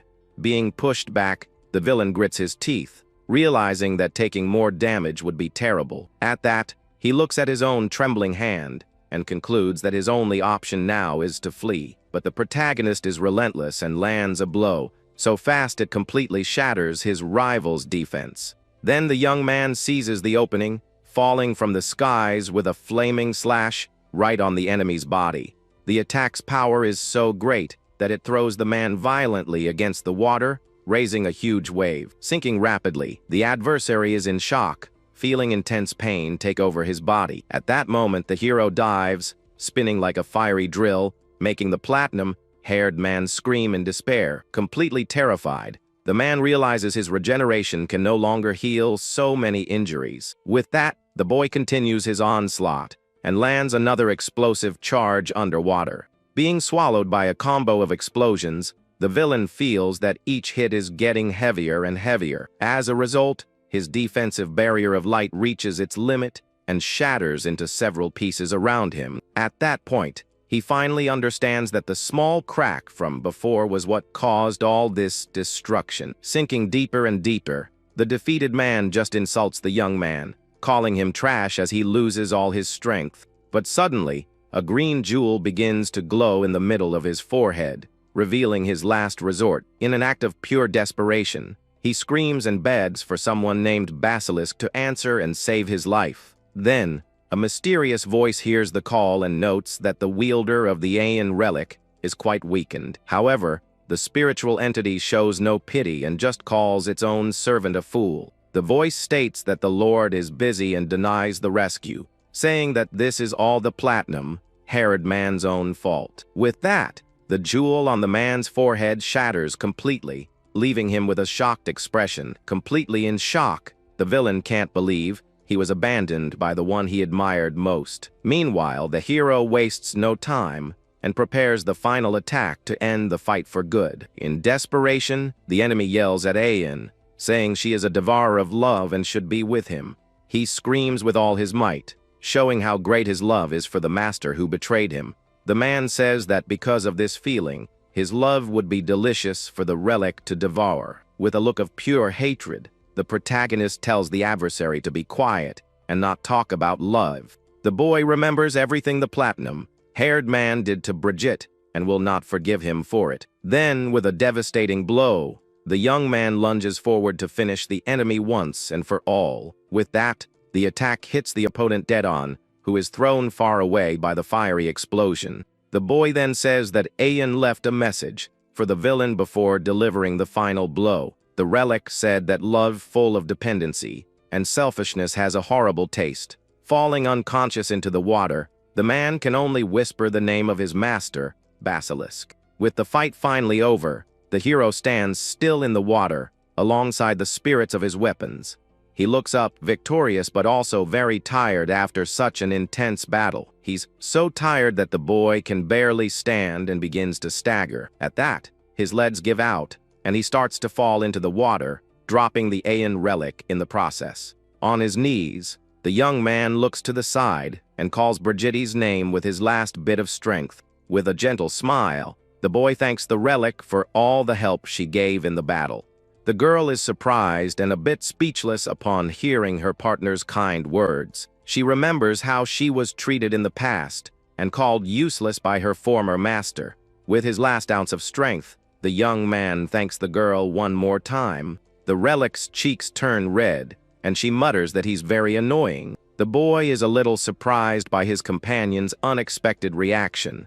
She then yells in embarrassment for him, not look and wonders why she got like this. The girl thinks this is annoying because she's not used to receiving compliments. Suddenly, Ayan's spirit appears and says this is a budding love. The creator appears behind her with a strange look, saying he will make it grow. The scene changes to show the hero's redhead friend floating unconscious in the water. Slowly, the boy begins to open his eyes and regain consciousness. He remembers the black relic and now understands why his friend liked her. The redhead then grits his teeth and admits that the protagonist is very strong. He recalls the villain taunting him for not knowing the names of his abilities. With that, the boy feels completely powerless and considers himself weak. At that moment, the hero approaches and yells his companion's name. With a smile, he says he's very happy to see that his friend is alive. But he gets serious and scolds him, saying the redhead can't just throw his life away. The friend tries to say something while listening to his partner's lecture. The young man says thanks because he wouldn't have won without the help of his S-rank friend. With a dark look, the redhead clenches his fists in anger. He then grabs the boy by the collar and yells at him not to be so conceited. The redhead continues to yell, calling his friend a seaweed head for always stealing the best part. Defending himself, the hero explains that his other weapons ran out of power and he couldn't go easy. Watching the two bicker, the relic girl sighs, annoyed at ending up with such strange people. Floating cheerfully, the creator spirit just laughs at the situation with a huge smile on his face. He states that even though they deny it, this feeling is slowly entering the doe's hearts, like a gentle rain that moistens dry earth, making beautiful flowers bloom across the field. The platinum-haired one adds with a serene look that love isn't something to show off. Suddenly, the hot-headed partner's eyes widen as he remembers their other teammate. Desperate, the boys stare at the villain's body turning to dust and wonder how they're going to get back. At that moment, a mysterious, bright purple sphere is revealed in the chest of the disappearing adversary. Holding the orb, the protagonist is very confused while his companion confirms his suspicion. He recalls the enemy's words about getting a new body if he were useful to his master. With a very sad expression, the relic girl just nods, confirming the terrible fate. With that, the young man finally understands that this is the bizarre way relic humans get bodies. But the redhead tells him to drop that piece of junk because the top priority now is to rescue their missing friend. However, a piece of the fallen enemy on the ground suddenly starts to move its finger on its own, creating a glow. Surprised by the noise, the heroes look back and realize that some magic activated out of nowhere. Even defeated, the villain's face shows a smile, saying he would never go down for nothing like a fool. Panicking, The boy yells the creator's spirit's name upon seeing the disaster that's about to happen. Then the voice of the fallen foe announces, he's going to throw this dungeon right where it will cause the most destruction. The scene changes to the hunter's headquarters, with everyone terrified by the news of the impact. But the director remains calm and says that the Japan base is prepared for this type of situation. He then orders them to call an S-rank hunter, but the agent says the guy refused to come. With this refusal, the chief becomes furious and points with a very serious expression on his face. At that moment, his composure is gone, and now everyone is desperate, not knowing what to do. With the dungeon falling, the director says he has a feeling that everything will turn out okay. Meanwhile, the villain says it will be very inconvenient for the base if he completely crushes it. The redhead friend says there's no time and that they need to find the boss to make the ruin disappear. However, the defeated enemy's face shows a mocking smile at the hero's idea. The villain's voice then questions if they can fight with their bodies in that state. With an evil smile, he shouts that he likes the idea and that it sounds much more fun. With that, the enemy's hand snaps its fingers and yells for them to be devoured and perish. Then, with one last evil laugh, the adversary's body finally disappears completely. The two companions look around the area, preparing for what's to come. With a determined look, the duo faces the new challenge head-on without a shred of fear. Suddenly, a gigantic golden eye opens in front of them, revealing the great boss. A huge serpent named Madnax appears, and the young man wonders where its body ends. The hero says he's badly hurt and asks the redhead to go to their partner and get some potions. But the giant serpent roars with flames in its mouth, preparing to attack the two boys. At that moment, a mysterious figure with a staff appears, walking toward the monster. The duo is confused as the mysterious figure floats in front of the monster with a powerful purple aura. With a serious look, the hero wonders if that really is his companion, Makuto. At that, the newcomer reveals his huge weapon, shaped like an axe and a spear. He then steps on a platform of energy and prepares to attack the great boss. With that, the boy unleashes a light spell that creates a huge prison around the serpent. The ability completely traps the giant monster with no chance of escape. At that, a red cube that seems to be the dungeon's heart appears, floating. The object then begins to glow intensely with a dangerous energy. With that, a red beam shoots out and begins to destroy the entire dungeon dimension. Back at headquarters, everyone is frightened by the debris falling from the ceiling. One of the agents shouts in relief that the dungeon simply vanished. Outside, people notice the hole in the sky is closing and feel safe. However, the director points in shock at something falling toward the city. It's the three young heroes falling safely inside protective bubbles. The white-haired boy observes everything with a calm look as red flowers fall. With that, they land, and the director runs toward the boy to see if he's okay. But the one in the white hood seems to have used up all his energy and begins to lose his strength. He then collapses on the ground, leaving the director and his companions completely worried. The scene changes to a blonde man with a confident look, holding a colorful drink. He then proposes a toast to celebrate the success of the first mission and the trio's recovery. With that, everyone celebrates together with a toast and a lot of food on the living room table. 1 week passes, and the heroes finally wake up, fully recovered from their injuries. The blonde girl thanks her black-haired friend for lending her the house and for the food. The protagonist stares at some strange food and wonders what he'll do with the fish head. The black-haired girl is concerned about the young man's rapid recovery in just 1 week. He explains it was because of a recovery potion that the doctor from their base prepared. At that, Aeon's spirit cries with joy over the girl's home-cooked meal. The spirit then offers some food to Brigitte, who is confused by the situation. With a determined look, the hero holds his utensils and says that as the older brother, he has to eat the fried shrimp with strawberry and chocolate for his sister's honor. He remembers that he said her food was good, and now she thinks it's his favorite dish. With a look of suffering, the young man faces the food, saying this is his duty, but his redhead friend tries the food and shouts in shock. that it's simply amazing. The boy asks if he can have the rest and compliments the girl,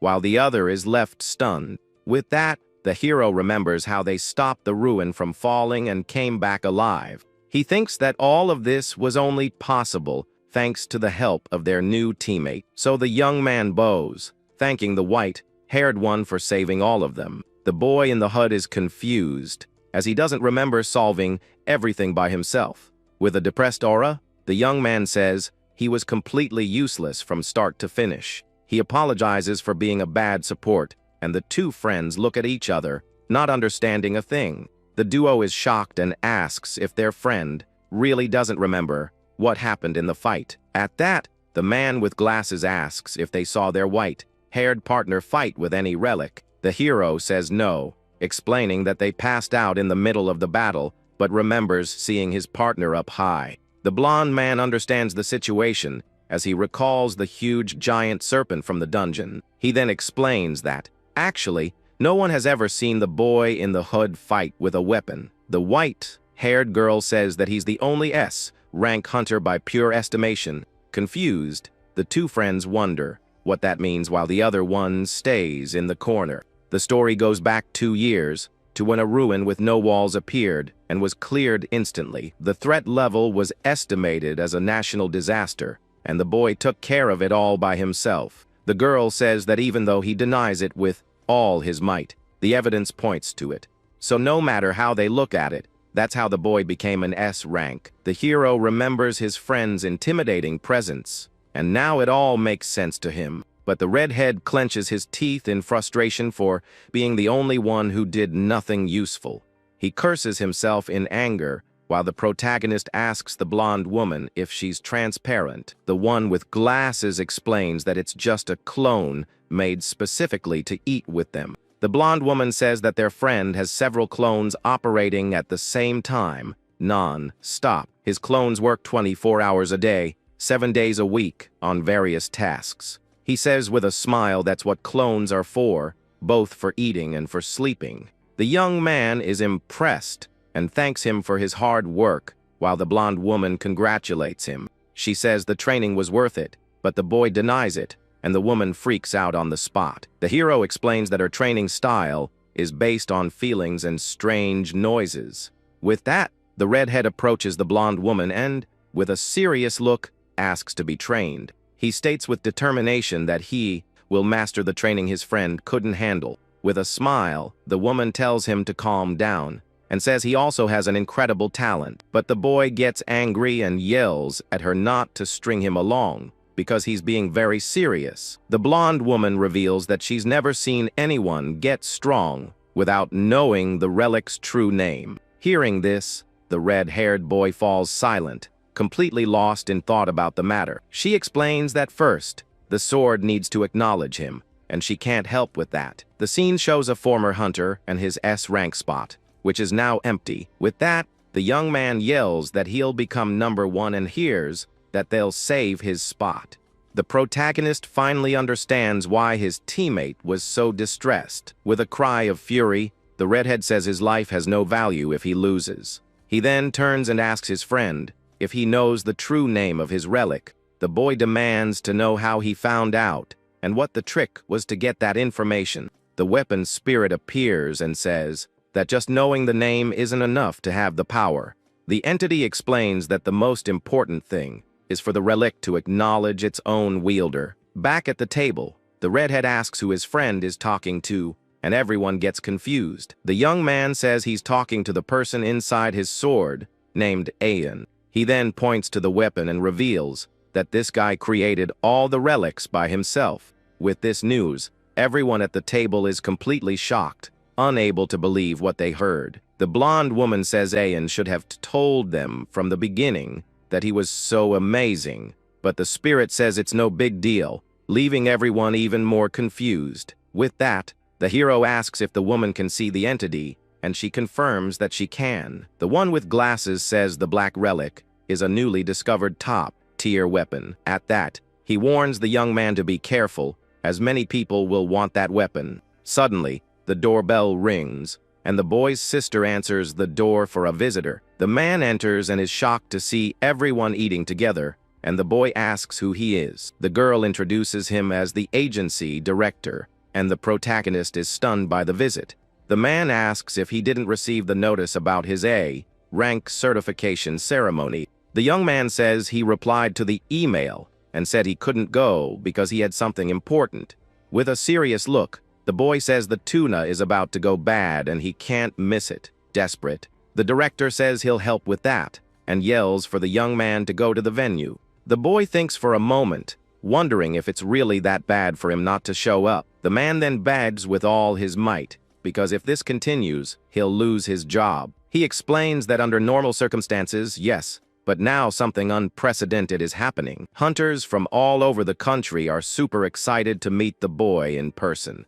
Famous and powerful heroes are waiting to finally see the protagonist up close. Even the S-rank hunters are taking time out to go to his ceremony. Some are threatening to change their affiliation if he doesn't show up, and the blame would fall on the director. The one with glasses and the blonde woman listen to the conversation and understand that everyone is after Ayan. The blonde woman imagines the S-rank hunters, saying the relic should be theirs. She then stands up and, with a smile, says the boy isn't the type to run away. With a confident look, the woman tells him to go with his head held high and show them who's boss. The hero should then shout to everyone that the powerful relic Ayan belongs to him. With that, the boy agrees, and his determined attitude surprises the director. The scene changes to the Hunter Agency headquarters, where the ceremony will take place. Various heroes from all over the country arrive at the location, very anxious for the big event. The audience is completely packed with hunters, waiting for the presentation to begin. Some comment that they thought the event would be cancelled due to the delay. Others wonder if the rumor about the new A-rank relic is really true. One of them doubts it and says it might just be a rumor that spread around, but the other points to the presence of several S-rank hunters at the ceremony. The redhead friend grumbles that a live stream would have been more than enough. However, the white-haired one smiles and says he wants to congratulate his partner in person. The hero's sister is sitting between them, and her friend asks if she's okay. The girl just stares straight ahead with a very nervous and worried expression. In the audience, everyone comments on the relic's value and that it's a waste. The girl gets irritated because everyone is only talking about the weapon and not her brother. She grumbles that even though she doesn't know his strength, this is very annoying to hear. The redhead remembers how his friend was underestimated and understands her feelings. The redhead gets all flustered when he realizes the girl is his friend's younger sister. He tells the girl that her brother is strong, but a little weaker than him. The white-haired one is shocked to hear his partner admit something like that in front of her. With a conceited smile, the hot-headed boy continues his teasing toward the young woman. He warns her that he'll soon surpass the hero and tells her not to be too disappointed. With that, the girl understands the situation and shows a smile with a very dark aura. Then she starts laughing happily and says that her brother finally has good friends. At that point, the ceremony finally begins, and the director goes up on stage to start the event. He apologizes for the wait and announces the beginning of the rank certification ceremony. But the audience starts yelling at him, pointing to the mess on his mouth. Embarrassed, the man wipes his face and calls the protagonist to come up on stage. As the young man walks, the audience comments that he's just a kid with the relic. They say that if even a boy became an A rank, it just proves the quality of the weapon. The redhead grumbles in annoyance, as he's also the same age as the protagonist. But with a clever smile, he says that the most important thing now is something else. He points to some tough-looking hunters in the event's audience. A dangerous energy aura begins to leak from all of them at the same time. Someone in the audience points to the upper floor and says they knew the guy would come. At that moment, an rank 11 hunter named One Lee appears with a mysterious look. Sitting down, he comments that he's getting a lot of looks and that everyone is waiting for his appraisal. The woman says she can't stand the director's boring speech, while her partner seems nervous. With a sly smile, the man with glasses shows that he already has a plan in mind. He then says he can't refuse a client's request and gets ready to act. On stage, the director announces that the hunter spot will be filled by the young hero. But suddenly, a pink energy interrupts him in the middle of his long, boring speech. With that, the man with glasses lifts the director into the air, and the protagonist shouts in fear. He yells that his company will be stepping in for a moment to make an offer. At that, he carries the man to the side, leaving the young hero completely confused. The audience cheers excitedly for the true appraisal of the black relic that's about to begin. The boy's friends wonder who the guy is,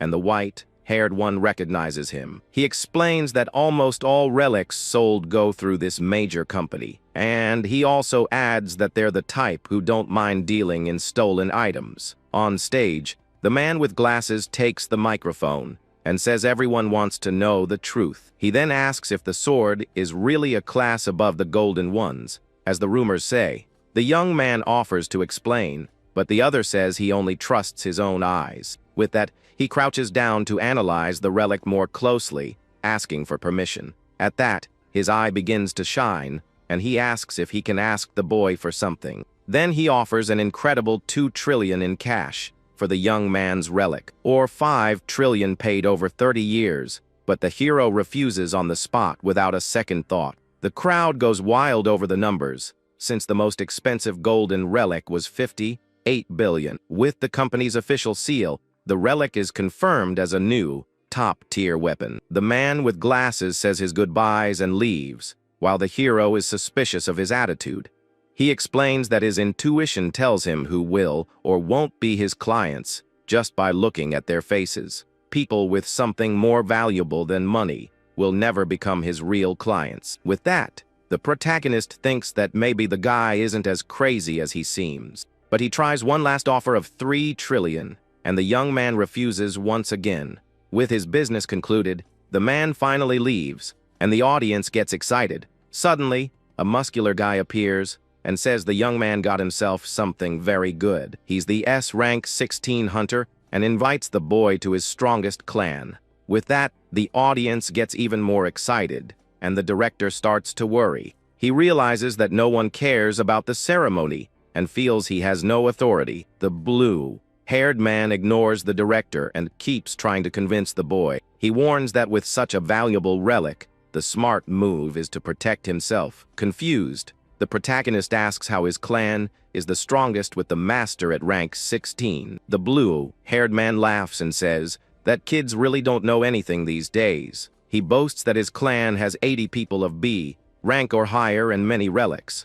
The young man retorts that it sounds more like the biggest clan, not the strongest one. With that response, the man's face turns red with anger, and he's left speechless. The audience is in shock, because the boy said what everyone thinks but doesn't say. The man with glasses laughs at the situation and says that if the young man comes to his shop, he'll give him a discount. The blonde woman laughs, amused, and tells the hero to keep provoking the man. Furious, the blue-haired man gets angry, questioning the boy's statement.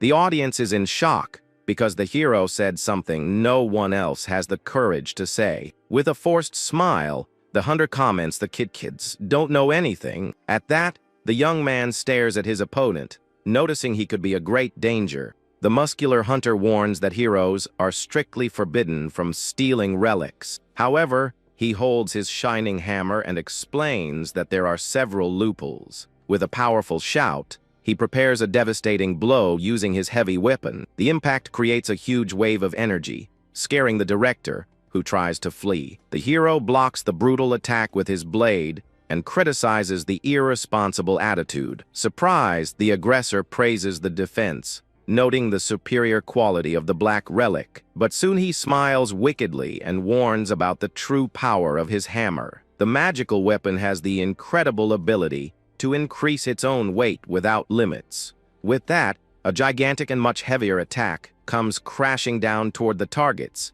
Being the hammer's owner, he explains that he doesn't feel the weight and swings it like a twig. The audience panics and tries to run, while others want to see the battle. The heroes observe the golden blade from a distance, trying to understand its tricks. Very worried, the younger sister just whispers her older brother's name. The blue-haired hunter laughs and warns that he's going to make a trade using his hammer. Thus, the aggressor claims that a friendly trade doesn't break the agency's rules. The director yells from his hiding spot that it's no different from stealing at all. With a wicked smile, the blue-haired man tells him to hand over the relic already. With a worried look, the young hero realizes the situation is very complicated. He thinks that his diamond blade won't work against such a heavy blow. At that, he considers using other forms of the weapon, but concludes that none of them are strong enough. The boy realizes that if he uses any blade now, he might take out his opponent. He also notes that his level is very low, and that this could be a big problem. In spirit notes that the hunter is barely using his strength and wonders how he's an S rank. The relic Brigitte appears and asks why he doesn't just finish the enemy off at once. But the young man yells no and asks the girl not to change the blades on her own. He warns that his sister is watching, but the relic replies that she doesn't care one bit. The girl then asks if he's going to hand over the relic for someone else to be its wielder. At that, the creator asks why he didn't say he was living with Ian, and the young man apologizes. With a surprised look, the blue-haired man realizes that this is the true black blade. He then yells for the young man to show the relic's true power in a real combat. With that, the protagonist shouts the relic's name, preparing for a counterattack. The girl tells him to be quiet, but the hero begs her to listen to him just this once. The hammer's impact is so strong that it completely destroys the ceremony stage floor. Dust rises everywhere as the young hero stands his ground without backing down. At that, a blue and purple energy aura begins to emanate from the boy's entire body. With a determined look, he holds the giant hammer with just his bare hands. The muscular hunter is shocked because the weapon weighs as much as an entire house.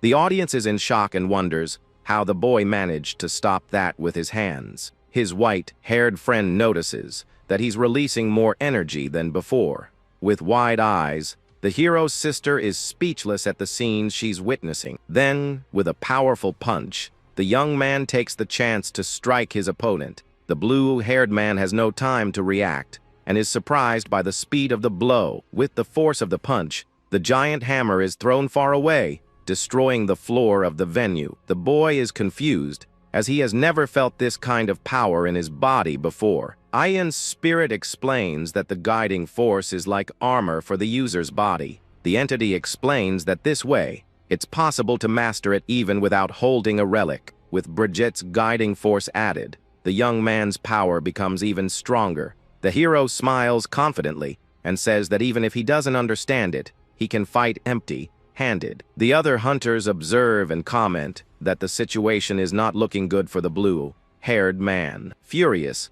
the man gets angry because if he lost to the relic, he would at least have an excuse. With eyes red with rage, he yells that the boy will regret angering him. The hunter explains that his hammer can shrink, but the weight remains the same as before. With that, the weapon concentrates ultra-dense pressure on a single point to destroy everything. Then he charges forward with his special ability, the Giga Memory Giant Hammer. The hero thinks that his sister is watching and is already worried about him being a hunter. The blue-haired man prepares for the blow with a focused look on his opponent.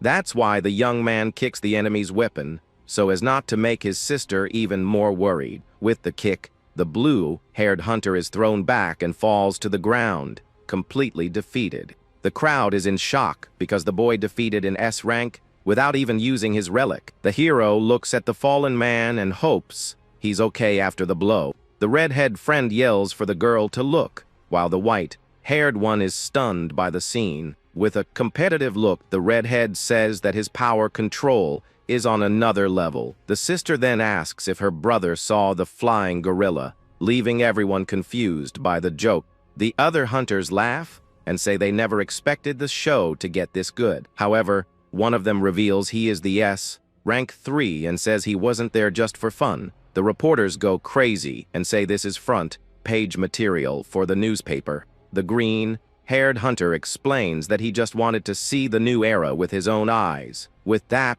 the protagonist is surrounded by reporters and cameras from all sides. The director and his assistant wonder how they're going to manage this huge mess. Then the director gets on stage and stomps his foot hard to get everyone's attention. He apologizes for the danger and says he needs to make one thing very clear to the public. The man explains that the S-rank position isn't decided by strength alone, but by achievements. He also says the hunter broke the taboo of stealing relics and was not worthy of the position. Therefore, his certification will be revoked, and he recommends the young man to be an S-rank hunter. The crowd cheers at the news, and the young man is shocked, wondering what kind of honor this is. But the director thinks no one would buy that idea and decides to announce everything online later. At that, the reporters surround the young man, asking why he didn't use his relic in the fight. The younger sister watches the commotion from afar with a calm and serene look. She thinks with a smile that without even realizing it, her brother has become very impressive. But suddenly, a mysterious eye appears on the screen, indicating that something bad is about to happen. At that, the girl starts to feel sick, and a bit of fluid suddenly drips from her mouth. The hero notices the situation and yells his sister's name, desperate at what he sees. With that, he runs toward her while his friends wonder what's happening. The girl then suddenly faints in the arms of her new friends, frightening everyone. The young man is completely shocked to see the scene and quickly approaches her. He then notices the symptoms and wonders if it's the terrible petrification disease. In a panic, the boy can't believe his sister's illness is coming back again, but Ian's spirit tells him not to panic, because the elixir is still in her body. The hero turns to the entity, saying she should be fine, but Ian seems confused. With a determined look, the boy promises that he will fix the situation somehow. Suddenly, a mysterious woman appears and asks the young man if the girl is his family. She looks at the fainted girl and confirms that it is indeed the petrification disease. The woman comments that she thought the elixir had completely cured the girl. She explains that there are hundreds of diseases and that the elixir can't cure them all. The woman says she saw an interesting show, and because of that,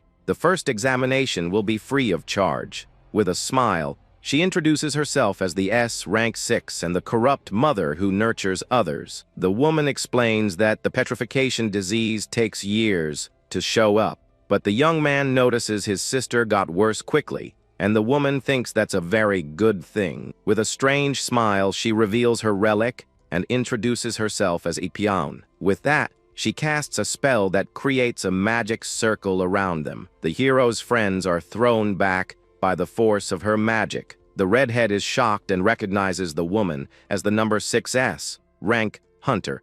Meanwhile, a blonde woman appears and praises the redhead for holding on all by himself. The young woman releases a giant fire aura and says she'll take care of everything now. The redhead comments that her guide force is as strong as the best hunters. With her eyes closed, the young man's sister is covered by a purple energy from the disease. Slowly, the purple energy begins to transform into a green healing aura. With a smile, the woman says that her work there is finally done. The hero holds the girl and wonders with relief if she is fully healed. The healer then smacks the young man on the head and calls him an idiot for thinking that. She explains that the petrification disease still doesn't have a complete cure. In the audience, a man recognizes the woman who can heal diseases and stop time. Someone says the proof is that she looks young at 90 years old, and the woman gets annoyed. With a furious look, the hunter corrects the man and says she is 89. With his sister in his arms, the young man thanks the woman for saving her life, but the healer gets furious and yells that she can't stand hearing thanks. She yells that true sincerity is money, and the young man is shocked by this. Just then, the spirit of Ayan appears and asks his partner who that woman is. The relic girl explains that no one of their kind has ever been able to handle her before. Ayan says her ability reverses phenomena like turning poison into medicine. He then concludes that she must have reversed the disease that was advancing so quickly. That way, the woman returned the girl to the condition she was in before she got worse, Aeon theorizes that the petrification ability must have reacted violently. He explains that this happens when it's exposed to a very strong power nearby. The entity concludes that the villain Basilisk was right there in the audience, very close to them. The hero is shocked and says he didn't see a relic, but Aeon sees no other option. The hero senses a sinister presence and wonders how he didn't notice it before. With his sister in his arms, he worries because the disease could come back at any time. Aeon explains that Aeon's ability is Basilisk's natural enemy, but he warns that for it to work, the healer needs to stay alive. Suddenly, the man with glasses appears and apologizes for not protecting the girl. The young man asks if he was there, and the man says he was trying to get more elixir. He takes the girl and says he will take her to the hospital before calling the team. The man with glasses then announces that his squad will now protect the healer. The woman smiles and says the man has gotten more handsome since the last time they saw each other. With a mocking look, she asks who's going to be protecting who here. The redhead comments that the woman is strong, and the boss tells them both to shut up. The leader then orders the healer to stay in a safe place for 1 week. With a mocking smile, the woman says that's not happening. No way. She explains that people from all over the world are after her because of her power. The healer says she has managed on her own, and that bodyguards just get in the way. The man with glasses says that according to a seer, something big will happen in 1 week. He explains that she is the world's ace in the hole, and they can't lose her. The woman laughs and asks if this is the so-called destiny that the other seer talks so much about. With a serious look, she tells the seer to shut up and pay back what she owes her. The healer says she's not an old lady who needs help, and that she likes being free. Then she releases a purple aura to prove she doesn't need any protection. The man with glasses accepts the challenge and prepares an electric attack to take her by force. The impact of the blow throws the 3 young people far away with a gigantic force. The hero grabs the redhead and asks why they are fighting someone they are supposed to protect. The protagonist yells that they need to stop the fight and runs toward the 2. The white-haired man yells that it's a fight between an SS rank and their boss. The young man yells that he doesn't know, but he doesn't want the woman who saved his sister to get hurt. The scene shows the 2 of them facing off in the middle of the street, ready for the big battle. The man with glasses jumps into the air, preparing a powerful strike with his staff.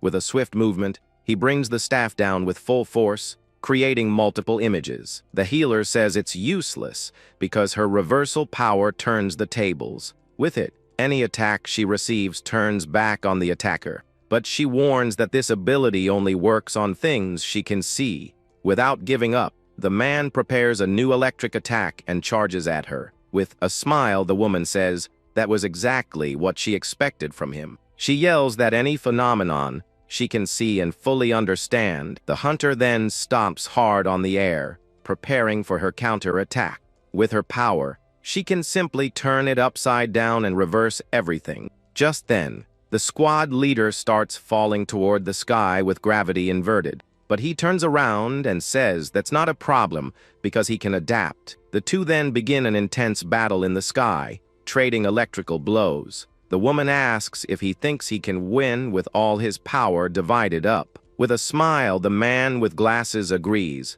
and says that's exactly why. His clones spread all over the world begin to disappear one by one. He is gathering all his power into a single body for the great battle. With that, a gigantic blue energy explodes from him, lighting up the entire city. The woman faces the situation with a serious and focused look on her opponent. The leader tells her to stay put and let him protect her as he promised. The hero shouts in desperation because he doesn't want the woman who saved his sister to end up getting hurt in that fight, and he prepares to interfere in the combat.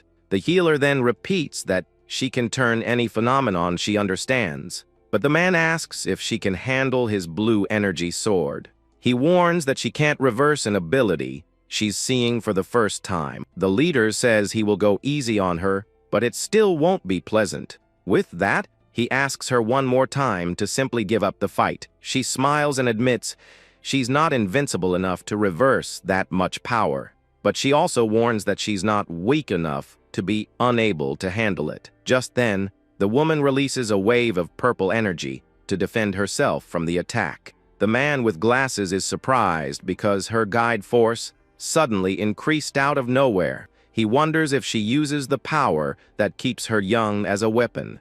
The healer says it makes no sense for a doctor to harm people and gives a piece of advice too. She asks what the opposite of immobility is if she can reverse everything. With a wicked smile, the woman answers that the answer is super speed. The squad leader agrees and says that's fine if she says so. With that, he unleashes a powerful spear technique with bluish energy. The healer also unleashes her reversal cannon with a purple aura. Then the two devastating attacks collide, creating a huge explosion. Suddenly, the hero's redhead friend appears and throws himself into the middle of the fight.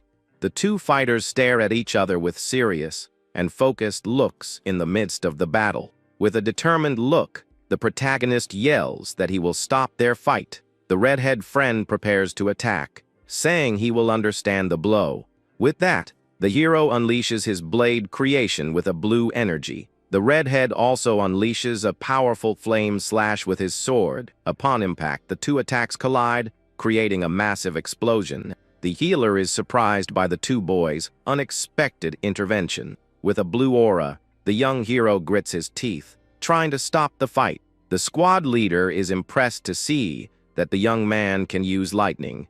The protagonist notices that his friend can now turn the lightning into a blade. With the lightning sword, the young man holds back the leader's attack with great difficulty, but the man with glasses realizes he still can't control all that power. The white-haired friend cries with relief, seeing that his partner is alive. The redhead complains that the young man was very reckless to do something so dangerous. The leader praises the redhead's brilliant move for changing the attack's trajectory. He explains that the young man used the blade to deflect it, and that requires skill. The man with glasses says his swordsmanship might be better than the protagonist's. With that, he acknowledges their growth, but asks them not to interfere. The hero yells that fighting someone you're supposed to protect makes no sense at all. With a fiery gaze, he says he won't let anyone hurt the person who saved his sister.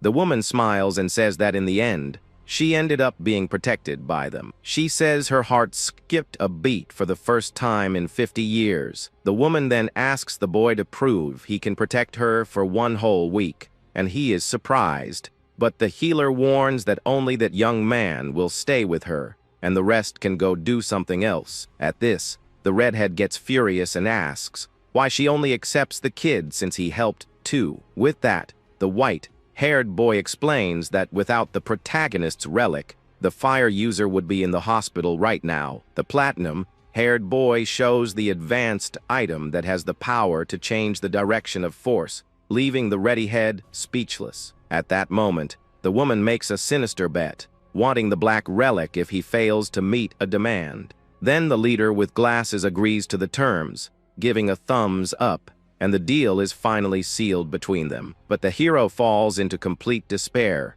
upon realizing the huge mess he's just gotten himself into for good. Meanwhile, in a distant dungeon, we see a long table where someone comments that Icarus was very foolish.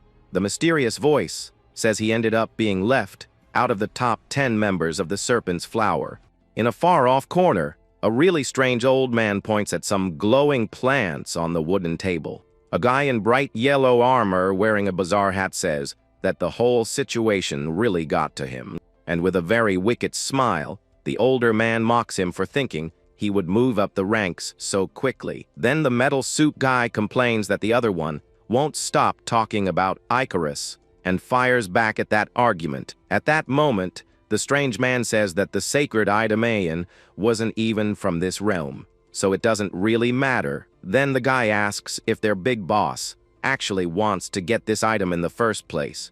The guy in armor tries to pitch another bad idea, but the white-haired man scolds him. Right then, a fellow in a purple hood sneaks up right behind them out of nowhere and says he is finally back. At that, his henchmen bow down and greet Lord Basilisk, who is their boss. The assistant reports that that loser Icarus lost the hiding place and 2 glowing golden weapons. And all of this happened because of Aeon, an item their boss didn't even care about having. But Basilisk cuts the conversation short and says he really wants that item, leaving his henchman looking pretty foolish. Then the duo completely panics and immediately offers to go fetch the sacred item right away. The hooded man asks why his henchmen are working themselves to the bone like that. He picks up a green apple and says that now is not the right time to go hunting for the owner of that thing. The fruit in his hand changes to red as he warns that destroying the boy right now would be a bad move. Confused by that answer, one of the henchmen asks what the boss means by that. And with his eyes glowing purple, the boss answers that he looked straight at both of them. In his mind, he remembers our hero and his weapon in the middle of an absolutely insane fight. At that, the villain reveals that he actually wants young Toma to become his partner once and for all. And with a powerful squeeze, the evil Basilisk crushes that entire red apple in his hand. As the fruit juice drips down, he says that at the moment, the two of them are in a tense spot. Some little weeds start sprouting from the remnants of the fruit, while he talks about mutual friendship. Then a giant plant grows right in the middle of everything, and the villain says that he and the boy are just the same. Looking at the boy's reflection in a glass ball, he says that the two of them are very much alike. The henchmen get very confused and ask how a simple human could be equal to the boss.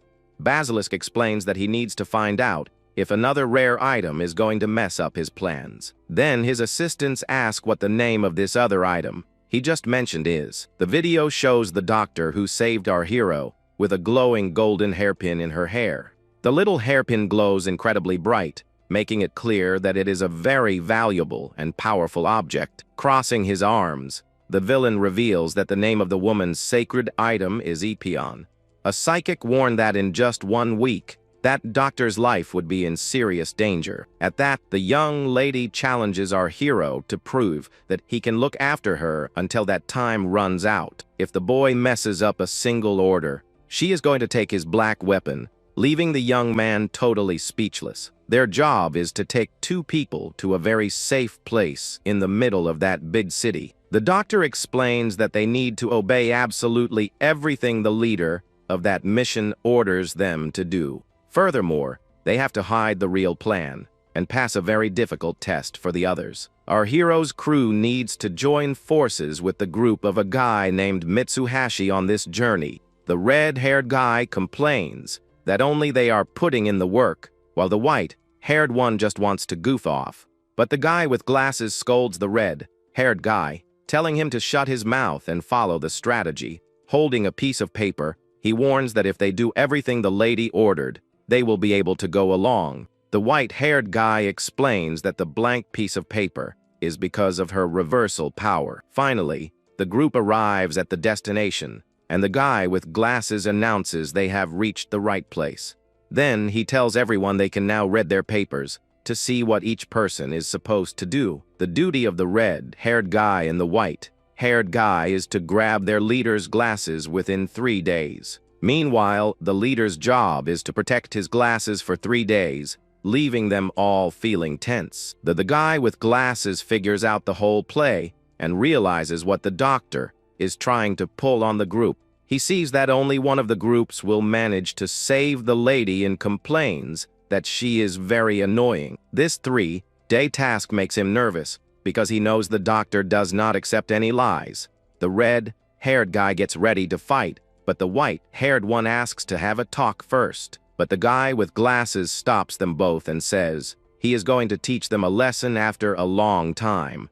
Adjusting the glasses on his face, he warns them if they want to fight while being so angry. Ready for battle, the leader warns that he won't show any mercy to the 2 of them in this tough training session. A massive blast of fire and lightning happens in the middle of the woods, with everyone truly shouting. Far away from there, the doctor asks our hero how this whole business of recreating items works. The young man says yes, that this is the power of his weapon, as the 2 of them walk along the sandy beach. He explains that anything his weapon pulls in can be turned into a sharp sword, creating an electric axe. He warns that he can make it whenever and however he pleases. However, the object he pulled in before cannot have been completely destroyed for it to work. The woman is amazed and shows a lot of interest in the bizarre power of that dark sword. As they walk, the boy thinks for a moment and decides to ask the doctor an important question.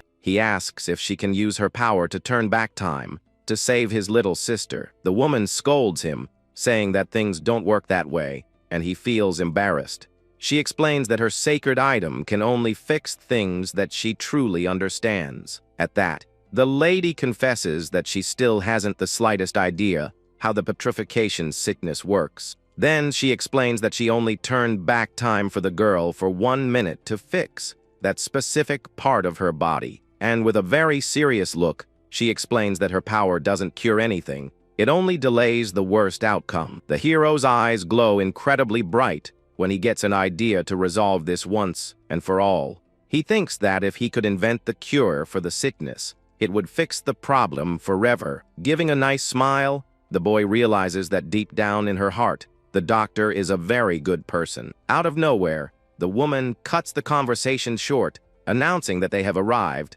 and points straight at her house. The kid is amazed to see a giant building and says that it looks like a dangerous dungeon. Inside, several statues of ugly creatures decorate the hallway, and she invites the boy to come in. He wonders how anyone can stay relaxed in such a bizarre and frightening place. But a real creature pops up in the room, and the woman doesn't even care about the presence of that ugly monster. The hero is surprised that the creatures don't do anything, and she explains that they are afraid of her. She says she trapped the boss with her power, but the small ones still try to attack. Because of that, living in that place is pure chaos, and the boy doesn't understand why she resides there. Then, giving a nice smile, the lady announces that she already has the first favor for the boy to perform, and with a very focused look, our protagonist waits to find out what his duty is. The lady then orders the boy to get rid of every single one of those ugly creatures inside. The young man is completely speechless and stunned by such a meaningless order from the doctor. She makes fun of him, saying that if he is going to be her bodyguard, this should be a piece of cake. He accepts the challenge and summons the spirits of his items, Ayan and Brigitte, to the fight. At that, the boy prepares to use his sword of creation with pure fiery energy. Our hero then calls forth his stellar sword, full of explosions for the great battle. But out of nowhere, the woman slaps the boy on the head and calls him a complete fool. Not understanding at all, he asks why she did that, and she tells him to put the items away. She forbids the young man from using that power and warns that if he tries, she will take his sword. Confused about the reason, the boy asks what she means by this strange prohibition. He stares at that pack of monsters, not understanding how this could be part of his training. And with a very serious look, she tells him to listen and warns that she isn't demanding anything impossible. The doctor explains that even without using that special power, there must be some way to win. She yells for him to get into a really tough spot without many options to fight back. At that, she tells the boy to figure it out and find a way to win the fight on his own right now. At that moment, the boy realizes that she doesn't just want a bodyguard, but she also wants to see him get stronger. He gets a focused look and accepts the challenge, saying he will do everything she wants. The lady sets herself up to watch the fight from a very safe and comfortable corner for her. She warns the young man not to let a single drop of blood get on her, and he agrees again. But in her mind, the lady reveals that it is all a lie and thinks the boy is very obedient. She thinks that the other warriors who tried to steal the item are complete fools, because in her view, they know nothing about how to gain another person's trust. She already gained the kid's trust and made him accept this completely bizarre training. The hero charges ahead with everything against that bunch of ugly creatures in front of him. The lady watches and sees that the only way for him to fight is by covering himself with his own energy, without being able to use materials. His black weapon is nothing more than an ordinary stick. Giving a wicked laugh, she thinks that if the kid loses the sacred item, it will be all hers. She remembers the offer of 3 trillion and thinks she could extract 10 trillion from the young man. Meanwhile, The young man gathers all his blue and purple energy right in his hand to attack. Letting out a shout, he throws a very powerful punch that causes an explosion of power on the monsters. Even in a bad spot, the boy faces dozens of dangerous creatures at the same time, completely alone. The spirit Ayan warns that fighting like this drains a lot of power, and he will get tired soon. Brigitte asks him to stop being stubborn, but he doesn't want to make the doctor upset. Ayan remarks that the lady herself is giving off a very malicious energy at this exact moment. The hero feels that this whole bizarre mess looks a lot like something he has already experienced before. Looking highly focused, the boy realizes that this is exactly like that situation he went through earlier. He remembers that an ordinary knife cannot stop a very powerful golden sacred weapon. At that, the boy realizes that the special energy he used to cover his entire body can actually be placed directly inside his own sword to make it strong. With that, he lets out a burst of bluish energy and attacks the creatures with his full power. His strike is so overwhelming that he finishes off all the creatures with just one slash of his blade. Seeing the enemies defeated, he understands the lesson that the woman was trying to get across. Giving a nice smile, he shouts the doctor's name, so happy with the result. Except the lady is left open, mouthed and completely in shock at what just happened. He mentions that in reality, he had never managed to invoke that weapon before in his entire life. The young man remembers what she said about finding a way to win even without using materials, and that he should put himself in a really serious jam to learn how to use this ability. With that, the kid explains that the secret for him was to improve his own sword of creation.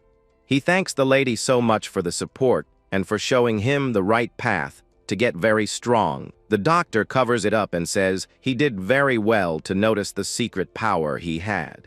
Angrily, she thinks she should have also forbidden the use of energy in the middle of that training. The spirits comment that the kid's weapon now turns even energy into pure cutting power. This new form of his item is the sword of creation that improves one's own life energy. Generally, humans need to draw energy from magical items to be able to use it. But his weapon is made with his own strength, and even Ayan doesn't fully understand this power. The blue spirit is dying to see what will happen, while Brigitte stays completely quiet. The magical girl asks her creator why he doesn't reveal the truth about the lady. She noticed that when he spoke about the weapon, it was only for that doctor to overhear everything, and with a curious look, the girl asks what he is really planning to do with the boy. She asks if the blue spirit is truly supporting our hero in the middle of all this mess. Ayan stays quiet for a while without giving any direct answer to the spiritual girl. He just keeps looking at the boy, who is laughing happily with the power he just found. Giving a very mysterious smile, the creator says he is still deciding what he is going to pull. At that, he teases Brigitte, asking if she is really that worried about her owner. Embarrassed, the girl blushes, and the spirit laughs, seeing that her affection only grows. A small pop happens, and the creator is suddenly left with his hair all burnt and messy out of nowhere. Angrily, Brigitte yells at him to stop being foolish and tells him to vanish once and for all. The doctor thinks that for the next test, she will give him a duty that the young man won't be able to do. But seeing the kid smiling, she realizes that he already trusts her a whole lot at this point. So she thinks that maybe she won't even need difficult plans to trick the boy again. And with a very charming look, the woman comes close and asks him to lend her the dark sword. The hero accepts right away, saying he would really enjoy seeing someone strong use his black weapon. And with a wicked laugh, the woman celebrates in her head, thinking it was way too easy to win. The boy says he is going to train for 1 hour because he doesn't want to look like a clueless loser. Except the doctor wants to sell his item during that time and vanish from the map, never to return. At that, she takes the sacred item from his hand and gathers a purple force in the boy's sword. Out of nowhere, the lady starts screaming in pain, and her eyes bleed because of the weapon's power. She is thrown far away and drops the item on the floor, not knowing what happened to her. The boy turns around startled and runs to see if the lady got hurt after that big scare. Using her power to turn back time, the doctor manages to heal her injuries quickly. Worried, the kid asks if she is okay, and she stands up with a face full of terror. She thinks that this is impossible, and that she was almost destroyed by the energy of that sword. Angrily, the lady yells that there is no way to sell a powerful item like that. Absolutely not. Startled, the young man figures out her plan and asks if she was really going to sell his own weapon. She calls the boy foolish for falling for her talk, just because she helped his sister before. The lady warns that she is going to charge a high price for the service. Since she couldn't sell that sword, she demands 50 million coins and tells him to give any valuable object he has. The hero says that the one who takes care of the magical tools is his white-haired partner. He remembers that this partner took some cash from the psychic and now has no way to return it. The doctor then points her finger at a mysterious object that the young man is holding in his hand. He realizes that it is the jar that lets magical spirits have a real body. The boy asks if this thing is worth a lot, and if he can settle the bill using this flask. The doctor recognizes the flask and says that the young man has no idea what that truly is. She explains that she has studied the sickness for years, and that she can reverse the toxin with her weapon. With that, she says she can make the ideal cure for this petrification ailment, and the boy celebrates greatly. But the lady gives him another slap on the head and calls him dumb once again without any pity. She scolds him for wanting everything in a rush without thinking about the problems it will cause. The doctor explains that that tiny bit of venom is not enough to save everyone. She yells that they are going to multiply this toxin to make medicine for everyone on the planet. The hero realizes that his little sister is not the only sick person and that there are many people suffering. Giving a greedy smile, she says that the money they are going to make from this is massive. The hero wonders why she wants so much money, but doesn't even notice that the doctor is selfish.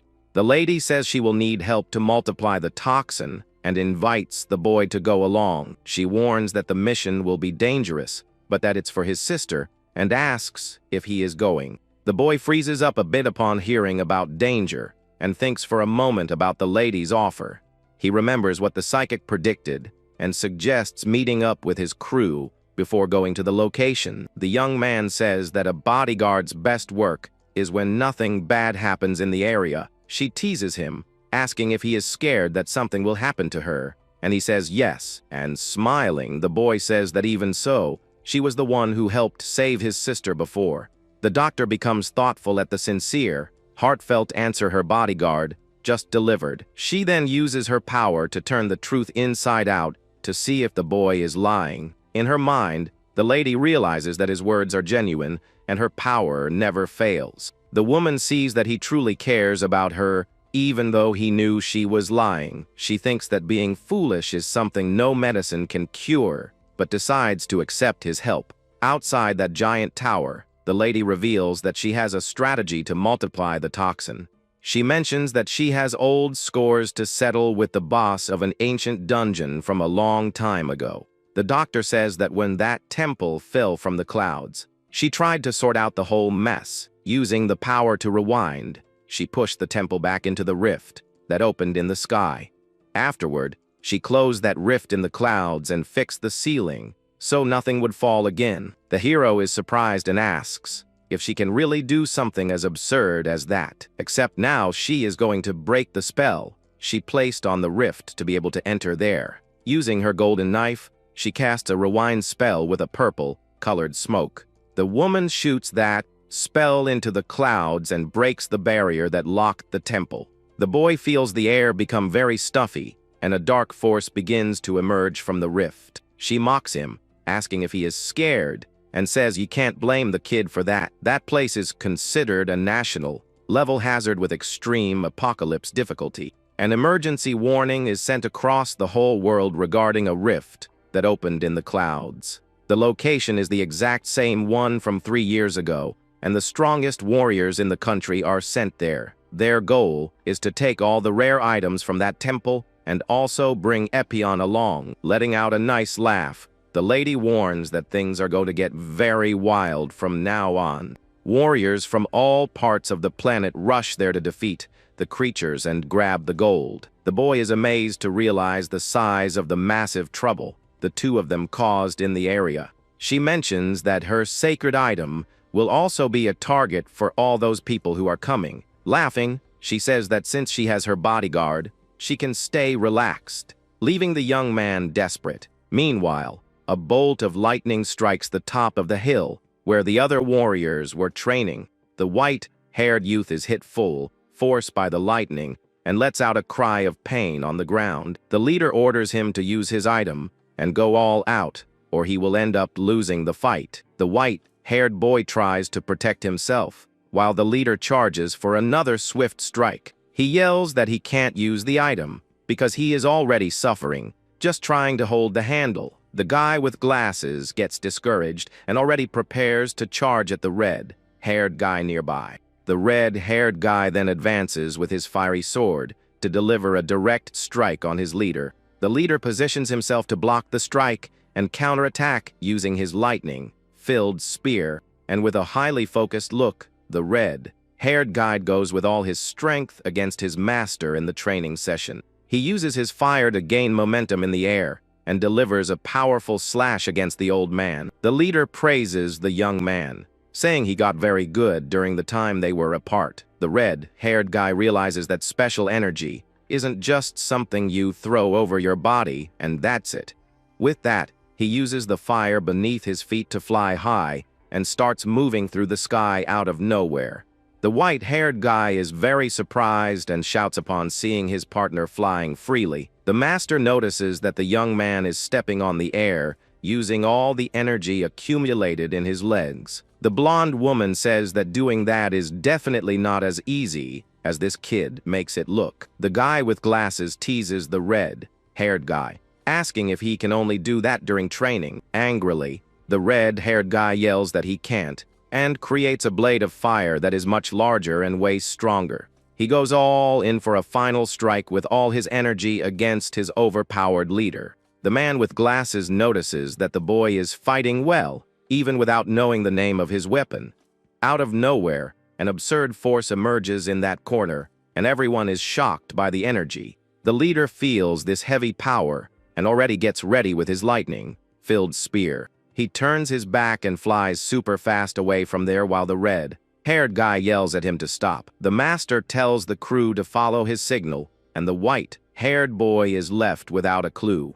The red-haired guy wonders what is going through the doctor's mind and calls her a crazy, annoying old lady. When an apocalypse temple appears, the hazard warning is sent to all agencies. The plan is for everyone to unite against the crisis, but if they fail, it will be the end of the planet.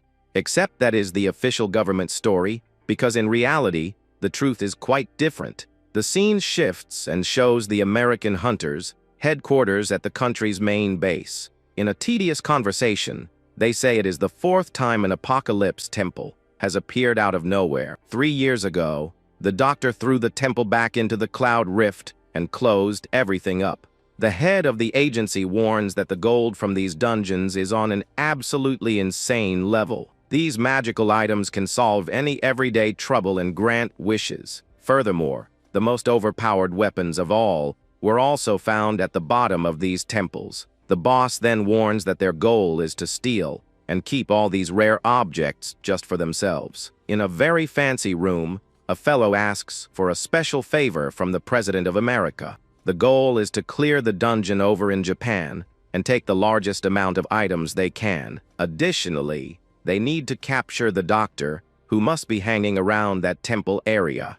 The president personally demanded that one of the country's top warriors take the mission. A large, strong guy turns around and says he is one of the strongest warriors in the entire nation. Giving a laugh, he introduces himself as the superhero and says they can shorten his name. He breaks the glass and flies away, leaving the other guys dying of fright. On the street, people get startled by the noise and try to understand what is flying in the sky. They wonder if it's a bird or a drone, but soon realize for real that it's something else entirely wild. The hero flies through the clouds, and everyone is amazed by that fantastic sight. His name is Gideon, and he is one of the 7 most overpowered warriors in America, and very famous. In another temple, a guy is lying on a pile of gold and his henchwoman calls out to him. The girl complains to him about traveling together on top of all his flying gold. King Mashik doesn't even care about her and says that either way,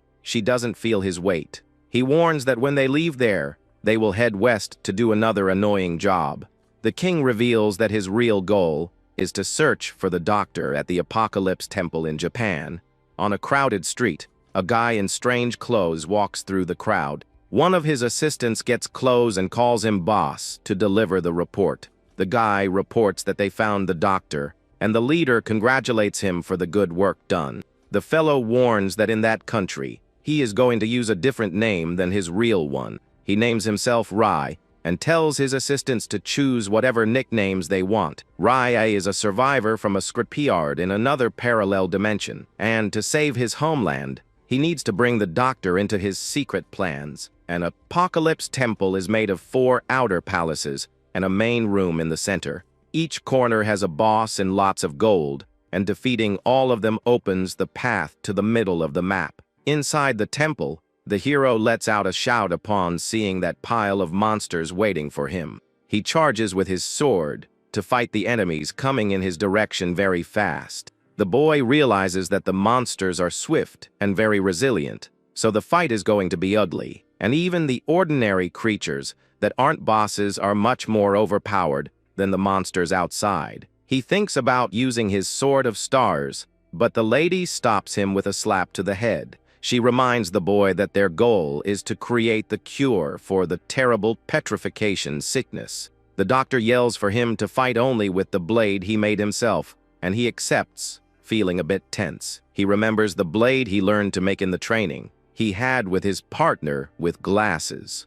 Focusing on the water, he creates a water sword using his sacred item to join the fight. A bunch of water gathers in the air, and he tries to hold on to that material that moves around a lot.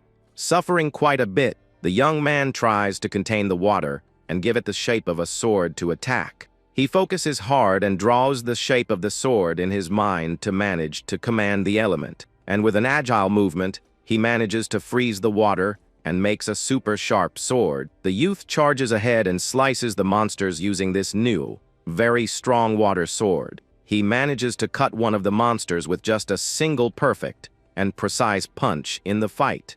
The hero thinks that these loose objects are strong, but he needs to lock down their form. Furthermore, the further away from his body the object gets, the harder it becomes to guide. The doctor then uses her power to undo damage, and a magical mark glows in the room. She heals the creatures, and the young man asks the reason why she is doing that during training. The doctor argues with him, saying that if he attacks weakly like that, it won't be of any use. Their goal is to use the master of the 4th palace to multiply the cure for that sickness. She asks what he put inside the weapon, and he says it was a lot of salty seawater. The lady then demands that he make a giant water sword the size of a tall building. The boy is surprised and left speechless by this completely impossible order from the doctor. But with focus, he says he will find a way to do it to manage to save his sister. The doctor explains that the first part of the strategy is to make this giant water sword. And with a highly focused look, the hero declares he will defeat this petrification evil for his little sister. He then unleashes his flowing water sword and stands ready to clash against the monsters. The young man kicks a monster, but his water sword completely shatters from the force of that strike. The water runs all over the floor, and the sword completely vanishes without being able to maintain its form. The young man notices that with this approach, he won't be able to make this giant sword by any means. The monsters charge ahead with everything at the kid and beat him, without any mercy in the fight. He is thrown far away by the blow but tries to hold himself upright in this very difficult fight. Cornered by the monsters, the boy readies himself to take all the blows that are coming. He creates a water bubble around himself to manage to protect himself from those monsters. The kid leaps high and uses this bubble as a barrier against the enemy's strikes, but the blow is very heavy and he is slammed face first onto the ground by the opponent's strength. The doctor keeps watching and calls him weak for not being able to hold the sword's form.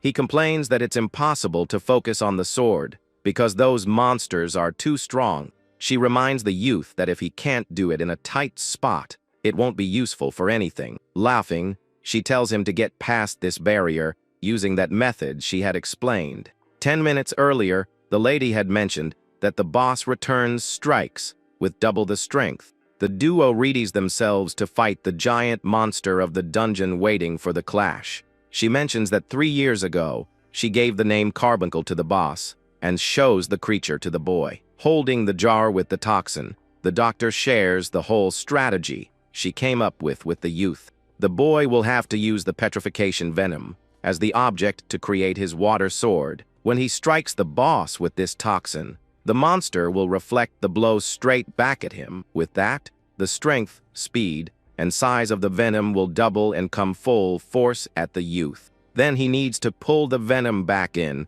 with his weaponless power to make the strike stronger. This way, the amount of toxin he keeps stored will double with each punch he lands. And every time he sends the strike again, the toxic smoke will double in size once more. With this, he will manage to multiply the toxin and create a lot of that dangerous liquid. And at the exact moment, she will use the rewind power to transform the toxin into a cure. The boy asks how many times they will have to perform this madness to have enough. Letting out a laugh, the lady says about 20 times should be enough for the play to work. But 20 rounds multiplying the toxin would result in over 1 million times the real size.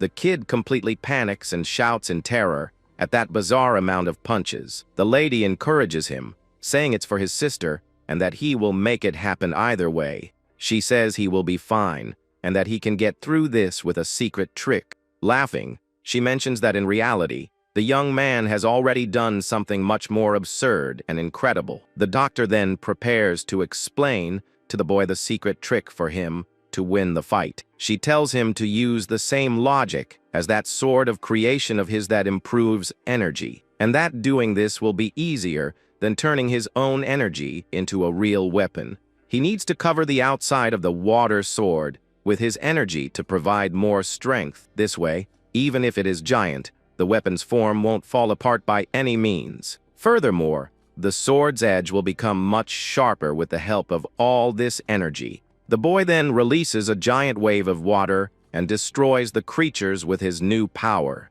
That giant sword of water finishes off all the monsters with a single destructive wave. Giving a smile of victory, the boy celebrates for managing to pull off this difficult thing. The lady congratulates him and warns that the first part of the plan went very well. The youth complains to Ayan for not teaching him this before, and the spirit answers him. He says that with the kid's current amount of energy, his body would be left unprotected. The blue spirit jokes, saying that the boy gets very clever when the subject is his sister. Bridget asks once more if he is on the boy's side, and the spirit says he is thinking about it. The spiritual girl becomes thoughtful and tries to figure out what her creator is up to. The doctor then announces that the time for the second part of the plan has arrived, and the boy agrees. The kid now holds the ball of venom very close to his sacred item for the next step, and with a highly focused look, he prepares to make the deadly toxin sword against the boss. The doctor watches from afar while the youth walks in the direction of the dungeon master. In her mind, the lady reveals she is certain that someone else has already invaded that temple. She realizes they will ruin the toxin multiplication and already prepares to head over there. The doctor asks if the kid can handle fighting the boss alone, and he says he can manage. The youth shares that now he can even draw his friend's lightning with the black sword. The lady really likes his answer and tells the boy to go all out to follow through with the strategy. She warns that unlike the first stage, there won't be any training or rehearsal this time. When the strikes come back with double the power, he will have to pull it all in with his weapon. And with his toxin sword ready, the boy readies himself to face the dungeon master. The doctor warns that the monster is way in the back, and the two run into the middle of the labyrinth. A giant cloud of dust rises while they run toward the deep end of that dungeon. The duo looks ahead and is quite surprised by what they find in the middle of the path. A very cute pink rabbit appears in front of them and seems to be the monster they were looking for. They are left open-mouthed and can't believe that such a cuddly creature is the big boss. The creature runs right past them, and she tells him to leave it aside and focus on the danger. They search for the master but can't find him anywhere, and she says there's no way for him to leave. Out of nowhere, the cute little rabbit turns giant with a dark energy, proving it's the big boss.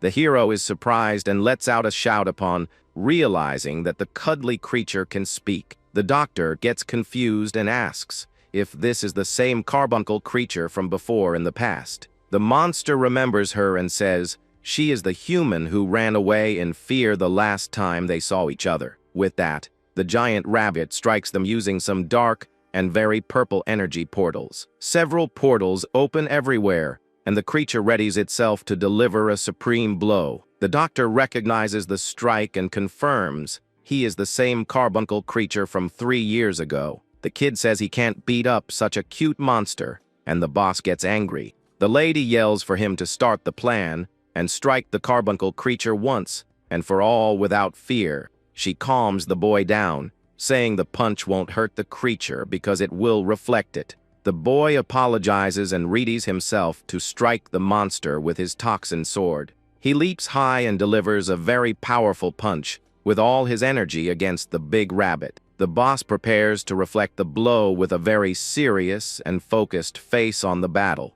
And laughing wickedly, the creature tells the kid to speak highly of him all he wants in the fight. He shares that besides his looks, his special ability also became much more overpowered. The lady notices how much the rabbit's power rose and gets a bit worried about the situation. Carbuncle then reflects the strike with 5 times more energy, leaving everyone astonished. The blow hits the youth full force with absurd strength, and he tries to hold his ground in the clash. He is amazed and wonders why the strength rose 5 times instead of just 2. Even with fear, the boy tries to maintain focus and pull the attack in using his black weapon. The venom smoke covers him completely, and he strains to hold this strange power. The rabbit gets angry and asks what the kid is trying to do by drawing his strike in. Using his empty weapon, the hero manages to pull in all that smoke that the rabbit reflected. Straining hard, the boy manages to contain the power, and the venom gathers in his sword, except a tiny bit of toxin flies into his face and begins to turn his skin into stone. The evil keeps climbing and the pain is very intense, but he needs to hold on for the play to work. The doctor then uses the power to turn back time to clear the venom that hit his face.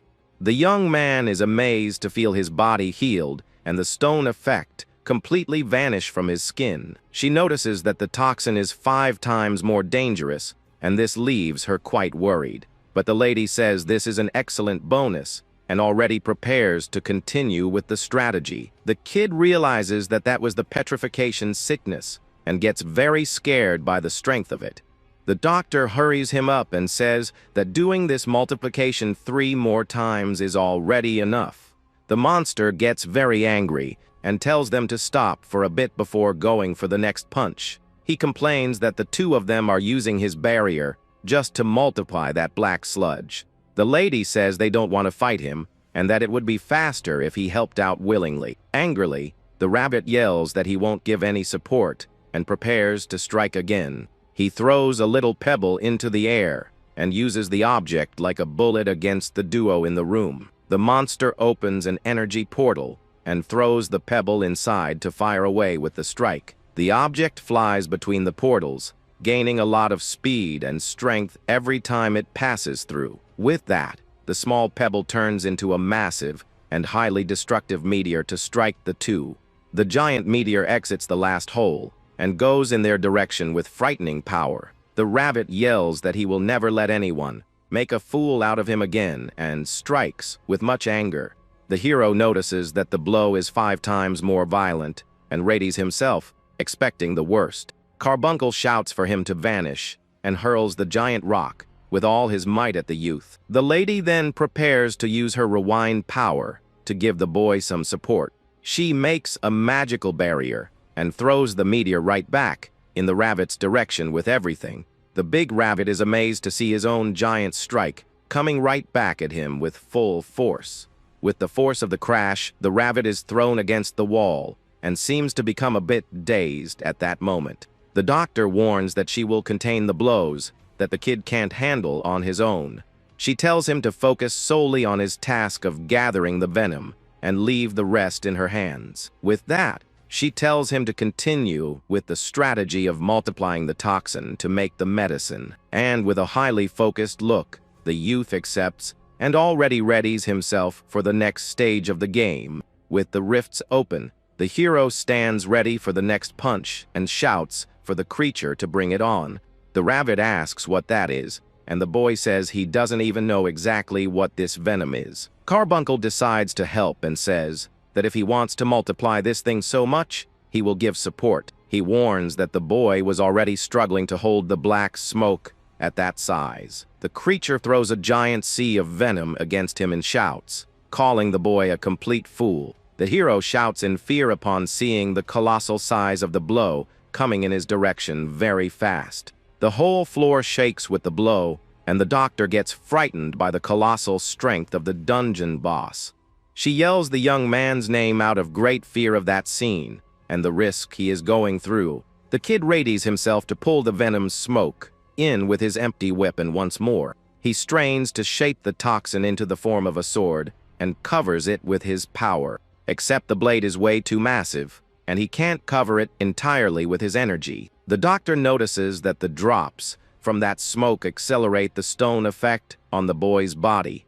The kid feels his body stiffen up and can't move at all because of the toxin. The lady yells at the young man and tells him to have focus, so he isn't completely swallowed by the toxin. She reminds him that the goal is to cure his sister of the worst evil on the planet and tells him not to give up.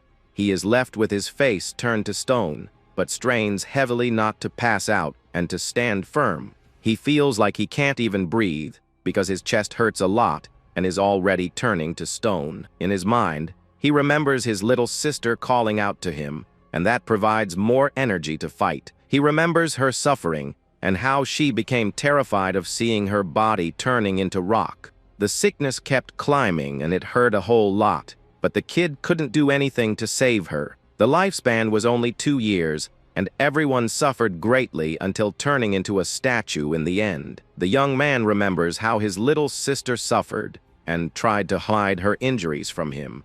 She tried to pretend she was strong and said she was fine even while suffering from the ailment. He remembers how upset he became seeing her suffer so much without having any way to offer support. The girl would ask if he was doing well and said she was great even while truly sick. He realizes how much the girl must have cried and the size of the terror she went through alone. And with a look thinking of his little sister, he swears he will cure her body either way. The young man then unleashes all his strength and readies himself to pull the venom in once and for all. Letting out a cry of pain and focused on the objective, the hero throws himself into the middle of that giant smoke. He manages to pull all that power in, and the venom sword shapes itself firmly in his hand. The lady is surprised to see that the blow was redirected and wasn't completely swallowed by the weapon. She wonders if the plan failed or if some glitch occurred at the moment of pulling everything in. The smoke, with all this rush and power, cannot stay trapped in the form of a sword. The young man realizes this and decides if it can't be kept as a sword, he will try another plan. He decides not to give a cutting shape to the liquid and just keep that toxin swirling nearby. The doctor is highly astonished by this wild and very courageous idea from the youth in the fight. He doesn't try to hold the punch head on and lets all the wind from the venom pass through his body. With that, he makes the smoke swirl super fast in the air and controls the element using his item, except his face starts turning to stone and he realizes he won't hold out for very long. His entire body begins to turn to rock, and the pain keeps climbing through all his arms and legs. The lady yells the kid's name, worried and very scared of what might happen to the boy. She tells the boy to hold on just a little bit longer, because the strategy is nearing its end. The toxin part is lighter than ordinary liquid, and the rapid spin keeps it right in the middle. She warns that the rest is up to the cure she will make in the kid's own grit. Even turned entirely to stone, the youth yells in pain but does not drop the goal of saving his sister. The rabbit praises the boy, saying that for a mere human, he fought incredibly hard in the clash. He readies himself to send another stone and calls the kid the team's backup batter. The lady wonders where the rabbit got this baseball talk from and already runs over to help. She mentions that her item can make her turn back time, and that is why she looks young. The rabbit makes fun of her, saying the spell failed and she is looking much older. The doctor reminds the creature of how cool he was in the past and asks the reason for this look. The monster gets very angry for being called cute